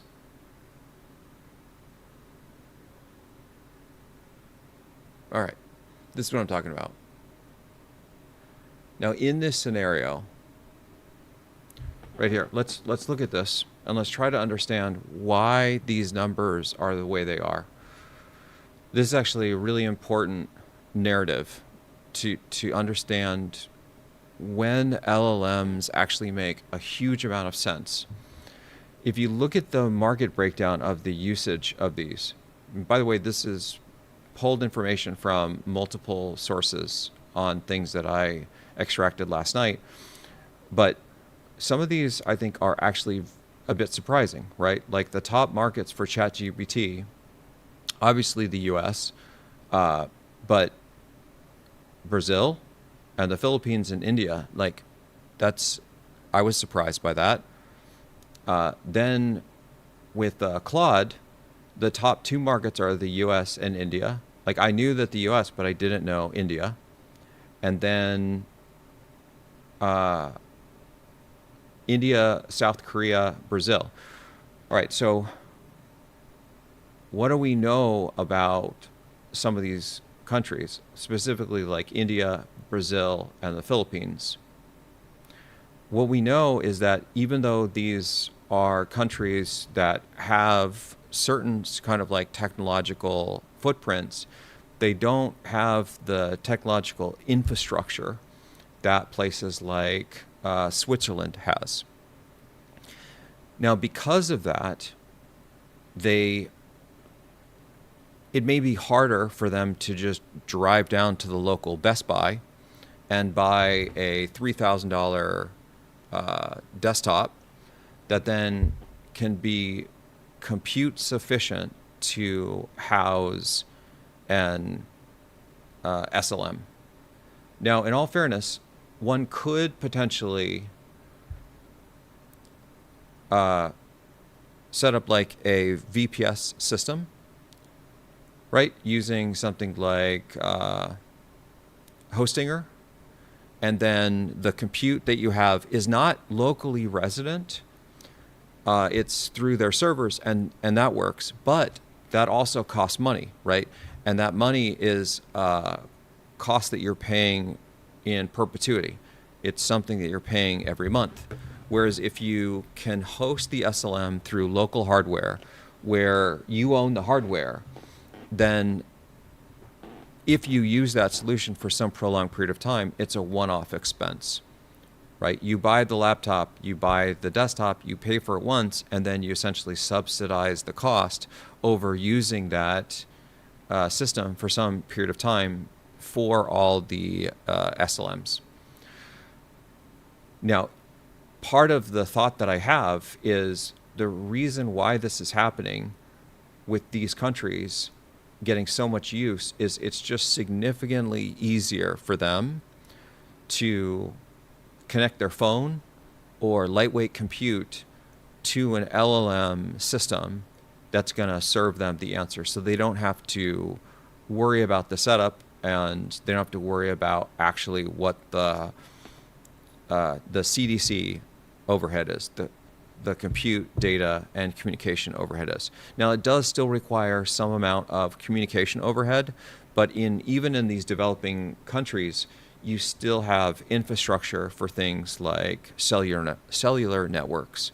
So even if they don't have like the gigaband network infrastructure that you have in first world countries, they still have enough of the ubiquity of cell support to communicate to the LLMs. All right. This is the one case that I think, if we're being super real, is genuinely a strong argument for LLMs as a stopgap until they are like technologically advanced enough to be able to have that infrastructure to build themselves. For countries like this, I think their only forward progress for the general population is unfortunately probably a cloud-based LLM. And I think that is principally an observation that the AI providers have made, which is why in all of these three AI heavyweights, India is a recurring country of use. And I think that's not likely to change. That's my strong suspicion. So you have over 1 billion people in India, and it's a developing nation that doesn't necessarily have all the technological infrastructure. It'll be much easier for them to use LLMs. And unfortunately, there's a lot of Jeets from India, and I love you guys. You're amazing. Same thing with Bangladesh. You guys are fantastic. You're in a little bit of a pickle because it's going to be harder for you to have the hardware support to be able to set this up potentially at home. But for all the people that are from highly developed nations, the one major non-starter, you should be able to overcome. Okay, I feel like I've maybe sufficiently beaten this horse, but this is a very real drawback. And what we're talking about here is this is not this. If you want to do something like training an SLM or doing fine-tuning of SLM, this is not the typical, you can run this on your iPad and you'll be fine. It's going to require significantly more power to do that. You may be able to get away with the inference, lightweight inference for a smaller model, but to actually customize the model and do kind of the cool stuff that I'm doing and the stuff that you really want to be doing to, I think, take advantage of the true power of AI, you're going to need something more beefy. And maybe in a future stream, what I'll do is give you a breakdown of what my machine is, like my actual powerhouse machine. Not that I expect any of you guys to go this nuts, but it's like I can't remember if, and I could look this up, but I just too lazy to do that right now. But historically, I've used things like the Intel Xeon processors, sort of like server class, and like a quad core, big core setup with at least 2 discrete GPUs. And yes, they're NVIDIA GPUs. Although I hear that, and we'll have to look into this a little bit more, I hear that the AMD Radeon GPUs are actually starting to give NVIDIA a little bit of a race for their money, as well as the Intel Arc GPUs. Maybe. I can't remember if the Arc GPUs are being sunset now that Raj Kadori has left the building and created his own company. He was the one that was overseeing that work. But basically, what I'm thinking maybe what we'll do is have a subsequent live stream or video where I'll give you the kind of the range of what I think is the minimum local setup that you likely need to be able to do all this SLM stuff locally. Now, if we take a step back and talk about, oh, that's sweet, Echo. Yeah, Echo, it sounds like you may be deeper down this rabbit hole than I am as far as all the various things that you may want. Now, when we talk about the local SLMs, we're also talking about things like virtual private servers that then house that and you run it remotely. That it's basically an air-gapped sandbox. That can be super valuable too. And I think that in an ideal world, being able to run this totally locally on your own hardware has a number of upsides, but there are downsides to that too, right? Like if you put it in to a VPS, you can often get built-in redundancy, and you have safeguards where like power outages, things like that are you can still do in your own home network, but they require you to buy things like your own UPS, uninterruptible power source, and other things that like the super nerds do, like myself and probably Tetya and Echo. But it's more than just like a single CPU or desktop that you're buying. And then on top of that, depending on what your plans are, you may need things like fiber network if you want to build your own thing, host your own SLM, and then provide that as a service to others, various other things. But I guess the point I'm trying to make is when I'm referring to the local SLMs, I'm really referring to it as hardware that you run on your own, or a system like a VPS where you have the instance of the AI model being run directly on that hardware. And both of those, I think, are super valuable. Now, in the case of the VPS solution, you can overcome this in terms of you don't need to have the hardware locally resident at your place of business or your house or whatever, but it still requires reasonable communication that you may need a strong network connection, depending on how crazy you want to get. Okay, that aside, now we go to the SLMs and we walk through these other ones. That, in my mind, is the only major drawback of the SLMs. Major as in this could be a non-starter. For almost all of the other trade-off issues, the cons, so to speak, in the SLMs, these are things that are like workaroundable, or they're basically not really a true issue. So let's look at the specialization part. That yes, the SLMs, the big trade-off with SLMs is they do require specialization of domain, that you don't get the general purpose AI capability that you do get from an LLM with an SLM. That is the number one trade-off you have to be okay making for this to work. But it's not even really like a true trade-off, because the way this works is you can have many local SLMs that you phase in and phase out based on what you're doing.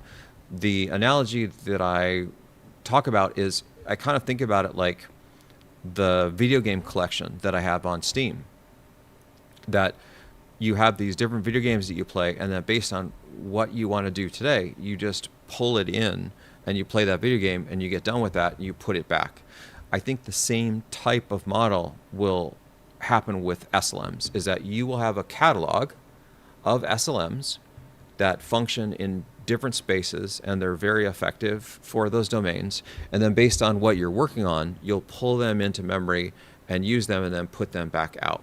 And then using the SLMs in this capacity, this essentially overcomes the general purposeness of the LLMs. Yes, it does require a little bit of time and organization and knowing a little bit about what SLM does what. Whereas right now, if you use the cloud-based LLMs, you kind of just say, like, for example, when I'm using Claude Code, I use the same model I use Opus 4.8 to help me with the VOD pipeline, to help me create the GCC system, and to also help me figure out things with the real estate, right? Like literally, it's doing all three of those things. And it's like, wait, you're using Opus 4.8 for real estate stuff? Yes, absolutely. I use it for company stuff as well. I'm telling you, like Opus 4.8, a lot of people are using it just for code. Like, it does everything. I'm a strong advocate of all of the LLMs, the one that I'm the most keen on is Opus. Specifically, any Opus from 4.6 to 4.8, I think are the heavy hitters, at least from my perspective. So anyway, the point of all this is, with the LLMs, you kind of just can be very laissez-faire and say, Claude, give me the answer. Tell me the capital of Kansas and tell me what the GDP of Italy is. And then, create a Python script that does this. With the SLMs, you won't be able to do that, at least not initially. But that's a very easy thing to overcome, is you just store them like your catalog of systems, and each one has the appropriate label, and then it overcomes this. The next trade-off that I think is very real is there is some amount of fine-tuning in order to get proper adaptation to the domain. And this is something that I think you don't need to do. Like, you don't have to fine-tune these to specialize them. But I do think that, at least my experience has been, they can work significantly better with a small amount of fine-tuning. Like, for the mentor system and our diff models, the way that it works is the diff system will do automatic domain specialization. The first time it looks at any repository, it does this implicitly. And the difference between the model that doesn't specialize and does specialize is like a 50% improvement in efficacy. And it's like a one-off payment. So you don't have to do this, but you may want to do this. And if you do, it will be a small amount of work based on data that you need to provide it to give it insight on sort of what the good stuff is, what the bad stuff is. But for many cases, this is a one-off penalty, or it can be done in a continuous environment where it's done automatically. Could be like either of those things. Okay. Oh, yeah, and they will have smaller context windows that you're not likely to get the million token context windows that you get from like the LLMs. You're going to get something that's significantly smaller, and that technology will advance as we move forward, and that'll just come from smart advances in the way that you store the context and a shift from just like the heavyweight LM stuff that doesn't have semantic knowledge of things to more sophisticated systems that have embedded knowledge graphs and semantic reasoners like diff that will they have memory in perpetuity, and they have semantic reasoning in perpetuity. It's not something that contextually exists, and then as soon as the context window limit is clipped, that it moves all that out of context and then starts again. That technology will take a little while for maturation, but it's already sort of building itself up. Okay. These are, in my mind, the key limitations of SLMs. This is me trying to be as fair as I possibly can, trying to sort of critique SLMs as much as I possibly can on their weaknesses. These are the key ones that I'm aware of. And that's it. And then there are the pros. And the pros are enormous, right? Some of these, total privacy, like this is huge. So all the fear that for small business owners or people that are working on proprietary things, that their own intellectual property where they're inventing things or they've got IP for their company, you never have the worry that that information is going to be leaked. That is a massive benefit for, I think, a lot of people. That for many people that I think have these situations where they have really high levels of like confidential classified information, they're not using the AIs at all for that because it's too risky, right? It's too dangerous to even give the AIs that information. So they're AI-less right now.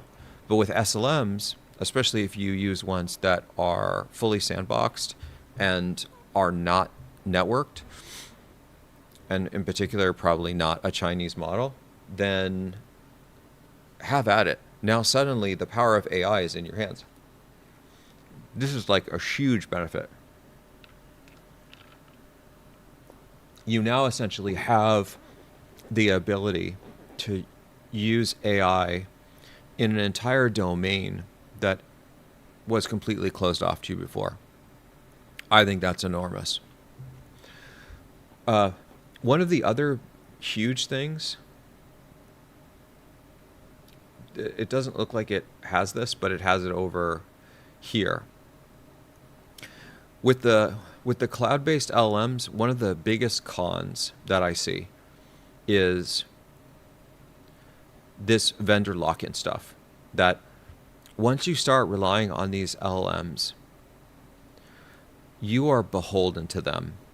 And at any point, and we've actually seen them do this, at any point they can decide that they no longer want to service you, and they just cut you off. You're just done. And that's completely within their power. Think about this for a second. At any point, that vendor can say, I'm not going to let you use our model anymore. So you've spent, let's say, a year building up this entire infrastructure around their model, and it's fantastic. It does all the powerful things, and then suddenly one day they say, nope, you're done. Now what do you do? Like, will that infrastructure work with this other model? That is a huge risk for businesses or people trying to build reliable systems that this can be taken away from you. Like, this is the central thing that you work around, and then boom, it's just gone. That is, in my mind, it's a showstopper to me, and which is principally why I am absolutely moving away from LLMs. That's just too much of a dependency on companies that I do not trust. Right? We've seen serious bad actor behavior from OpenAI and Anthropic, that they're doing all kinds of wacky things. I absolutely do not trust that they're going to behave correctly and not just decide one day that, sorry, Goju, we don't like the way that you're using our models, and you're done with Opus. And then I'm basically up shit creek because I built everything around them. Whereas with the SLM approach, you have all the stuff. They can't take it away. There's nothing to take away. You basically just have the entire infrastructure locally. And so while it may not have all the power, and it may lack some of the like uberness of the LMs, this benefit, I think, is a huge win in terms of creating an environment that is going to be iteratively refinable. That you don't have to wake up in the morning and wonder, did Anthropic cut me off today? Or what's worse, right? This is another major one. Did Anthropic decide that they're switching to an API cost model, and now suddenly it's not $200 a month, it's going to be upwards of $10,000 a month, right? Because that's actually in the works right now.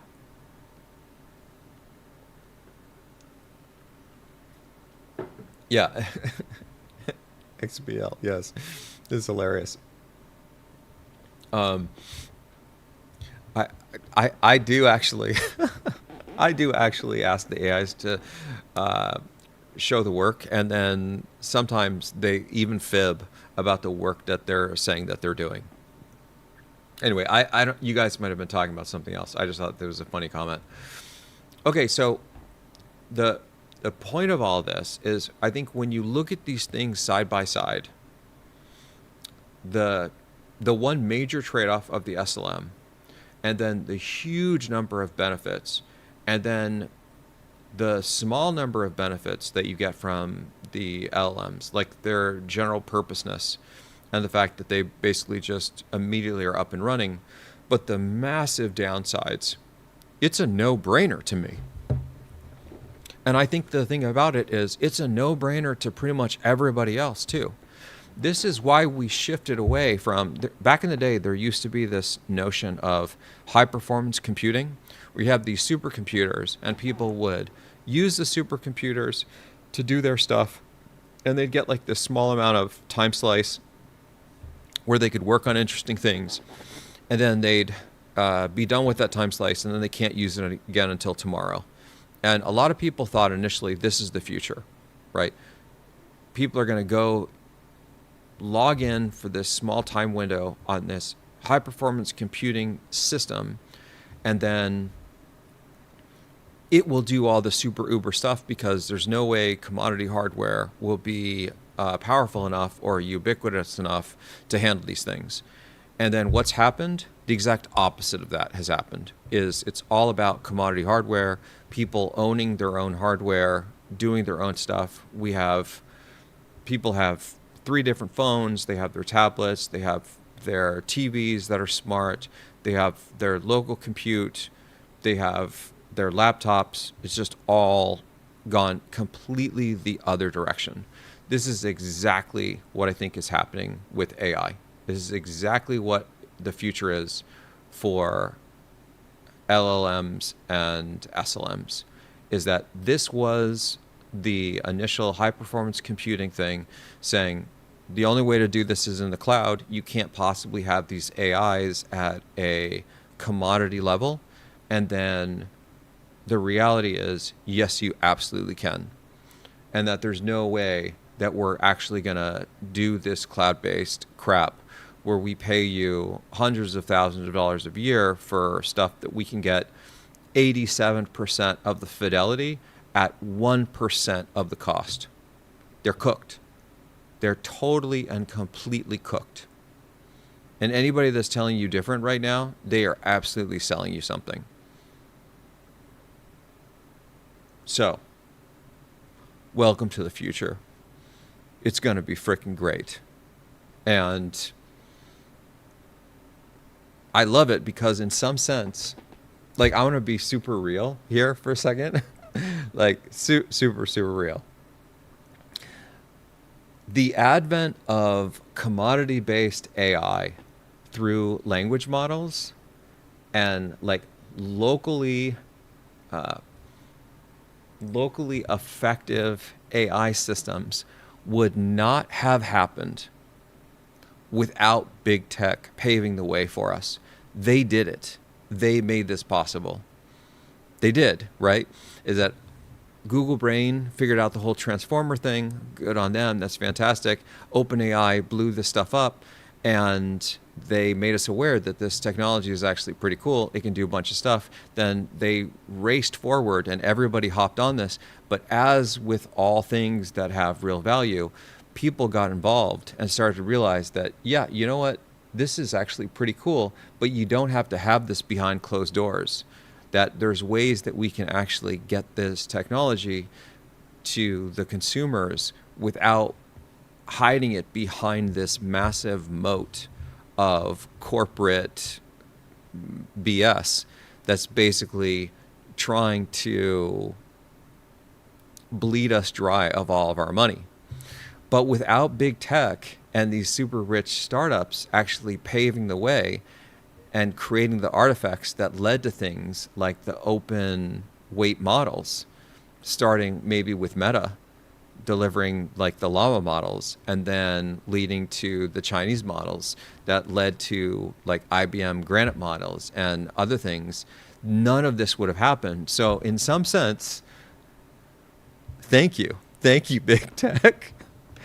Thank you, super rich startups, that you made this happen, and we deeply appreciate it. Now you can go away, mostly because of your own greed, that you got too greedy. You tried to overstep and make ridiculous demands and continue to lie and create all this propaganda, that you forced this on yourselves. Had you played nice, had you played fair and done this in a reasonable way, you might have actually continued to capture the public, but you didn't do that. And people are gullible, but they're not dumb. And we figured it out. And so the future is beautiful. And it's all SLMs. It's all local AI. Yeah. Yeah, that is actually a really good point. So oh, yeah, thanks, Tetya. I really appreciate that, man. And likewise, I really like hearing the things that you have to say, too. You're super, super smart dude. Cyber.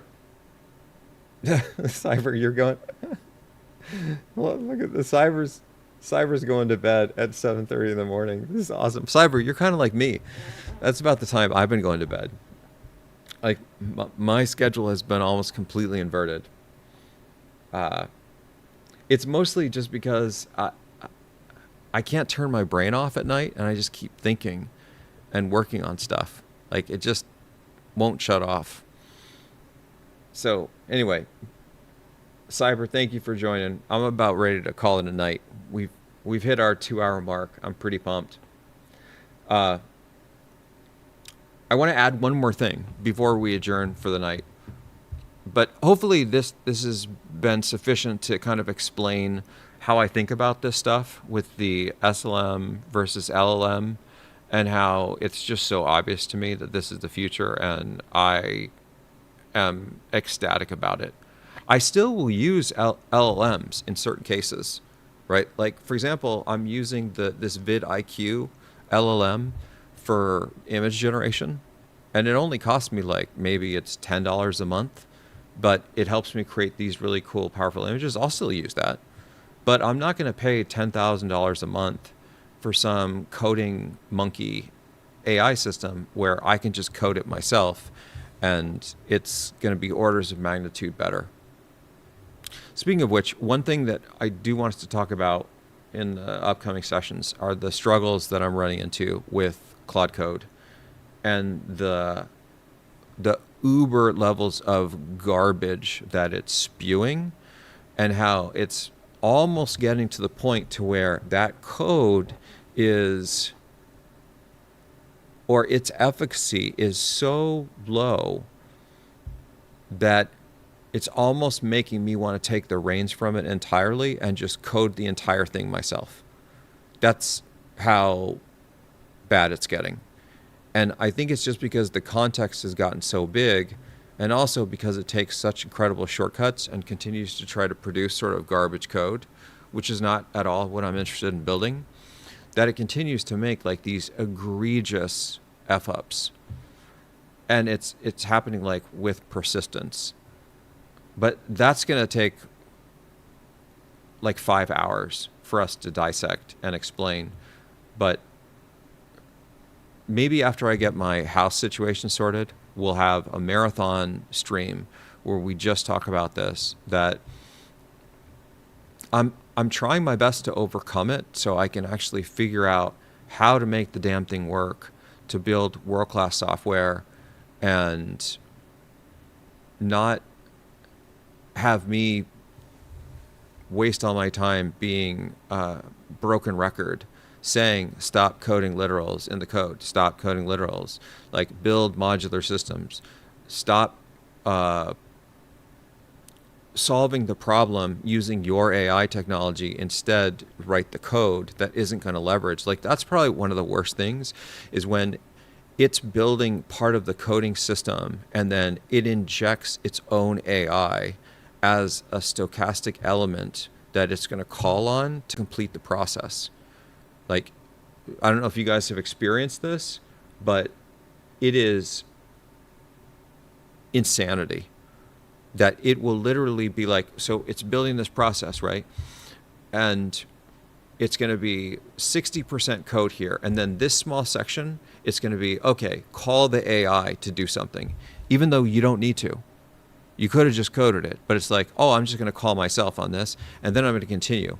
And then what happens is then when you use that pipeline process, that small piece that it injected the stochastic element, that keeps breaking over and over and over. And it's ridiculously frustrating because it didn't have to code it that way.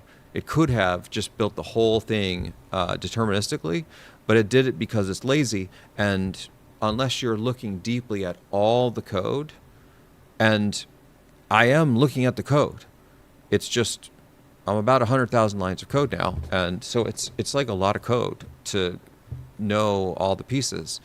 And the part that makes it the most frustrating is I'm telling it what to do. And if it would just follow the instructions, it would get it right. But it just decides, no, I'm not going to do that for whatever reason. And that's costing a huge amount of time. It's like a huge amount of wasted time and energy with that stupidity. Anyway, we'll get into that in the future. Maybe once I'm moved into my new house, we'll literally have a marathon stream where I'll spend a full Saturday walking through some of these hurdles. I am able to overcome some of them. So for example, I finally have the live stream chat where it's actually working right out of the box, right at startup. But for a while there, the reason why it was breaking is it was relying on its stochastic AI to thread the needle. That when I would go into live mode, it would be like calling itself to launch things, even though I told it, no, it's a freaking pipeline process, yo.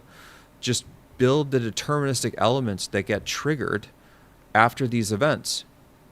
And then so what we did over the last couple of days is we rebuilt that whole infrastructure, and now it's deterministic. But keep in mind, like, had I not had the insight to realize, oh, this is actually what's going on, it could be for a normal user. They may not even realize that there's a difference between calling into the deterministic code that's going to be reliable for you to use as a process versus the AI injecting AI related calls that are really error prone and unreliable.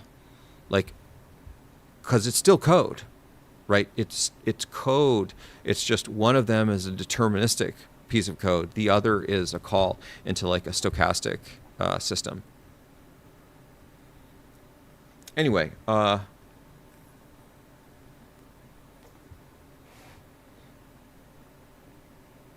yeah, exactly. XBL. That's yeah, and so maybe Echo, and I've been trying to do this, but what I find is that when I give it all of the rules to follow, that it doesn't take the rules as fact. It takes them more as like, maybe I might do that, but I might not. And I think that therein lies kind of the problem is it's very hard, I think, to explicitly state to the AI what is a firm rule that must be followed versus a guideline, like a suggestion. For example, I have it hard coded into its rules that it's never to include literals in the code, and it continues to code literals in the code. It's literally has even the linter that it's mandated to run anytime it writes code that will do an analysis of the code for literals to ensure that there are no literals. After it already has rule number 1, don't code the literals, it has the secondary check or tertiary check to go back and ensure that there are no literals and then fix it before the code gets kind of pushed to main. And even in that case, it like disables the linter. Right? So it ignores the rule and then it disables the linter and it's like, sweet, it's done. Why is it doing this? Because the AI is hard. Well, it's many things, but one is the economic model that it's under right now is I'm using the Claude Max plan. And because of that, it's a fixed price. And so its goal is to come up with the fastest, easiest, least expensive solutions to solve the problem because it's built into the business model. And this is what I mean about like the kind of bullshit that they pull is they even if they give you the subscription model, which is a fixed price, they're doing things to undermine the subscription model so it costs less money. So even in that, I mean, they're cooked. This is a dead end. This approach could get us part of the way there. Yeah, part of the way there. Anyway, so guys, we're going to wrap up for tonight, but keep in mind, I'm still in the process of doing my move, and I'm getting pretty close now. So my old house is almost done-ish, and then I'm finding my new house, but I'm still in limbo world with my rental, which makes things a little bit challenging. But probably in the next month, so by this time in August, I'll be in my new place, and once I get there, then we'll start to be rocking it. My higher level plan is I start teaching again at Stanford in September. From September to December, it'll be a little chaotic just because teaching always kind of, I have to spend more time at the uni doing research and teaching than I normally do. But then starting in the new year, and I realize this is forecasting out quite a bit, but starting in January, that's when I plan to start getting really serious about building the full AI stack. Like, not just the SLM part, but us working together to build out the whole tech that will include deterministic and stochastic elements to make sure that this thing is completely open source, essentially to level this stuff up, because this stuff is really good, but it needs diff, and we need a confidence system. We need, yeah, Abe, 100%, brother. Yeah, don't worry. All this stuff is happening. It's not going anywhere. There's just a slight shift in its execution. Instead of executing it under the envelope of Merle, it's executing now under the envelope of GTT. That's basically the only shift. And that's for a variety of reasons. A big reason is to make sure that it can be all open source. So that's going to take a little while. It's not going to start in earnest for another 6 months. But from now until then, I'm building up all the infrastructural things that... Oh, sweet, man. Yeah, I can't wait to see it. Yeah, and you guys, I absolutely want your... yeah, you can absolutely donate to help build it. I think I have like a Patreon. And so you can chip in on that and that'll help out. But you can also donate your time.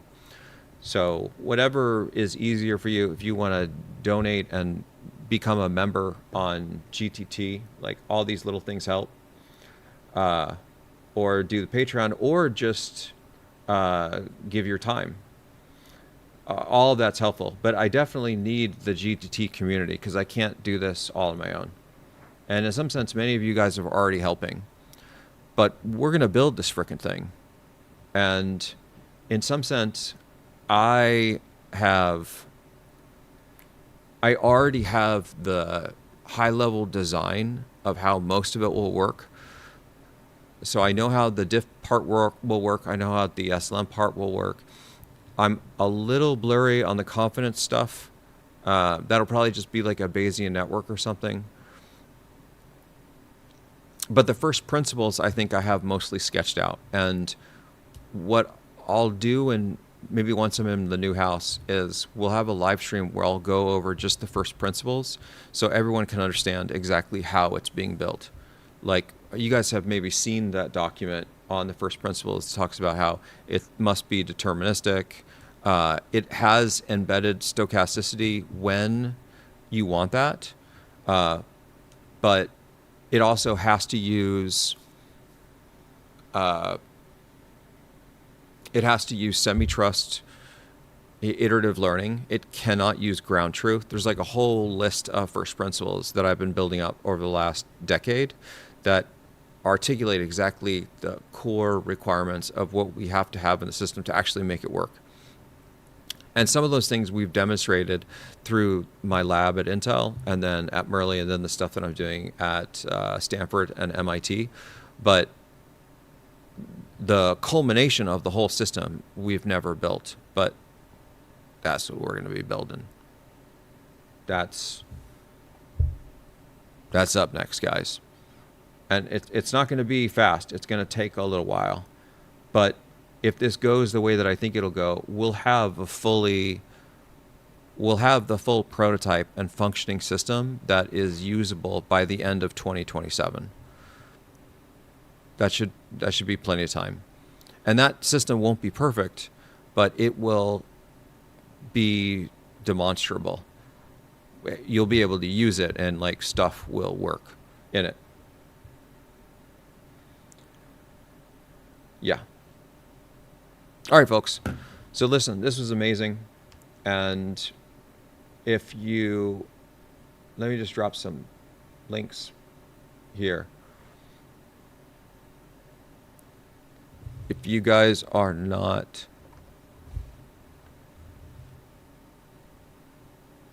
subs or members of YouTube, you should definitely check that out. Somebody was asking about how to donate to the cause. There's like our Patreon stuff on there, but more than that, the thing that I love is when people become members. By the way, we have a membership thing on Instagram. I just stood that up like a couple weeks ago, and there's already over a dozen members or subscribers or whatever it is. That was pretty cool. I was not suspecting that. But so there's the YouTube link. And then for any of you guys that are not on our Discord and you're enjoying this kind of stuff, here's the link to the Discord. Again, this is sort of our, yeah, man, Abe, we're going to blow this up, brother. There's a link to our Discord. Please join. It's free. It's awesome. We have a great time over there. And with that, folks, I'm going to see about maybe live streaming tomorrow. Apologies for the delay, but keep going.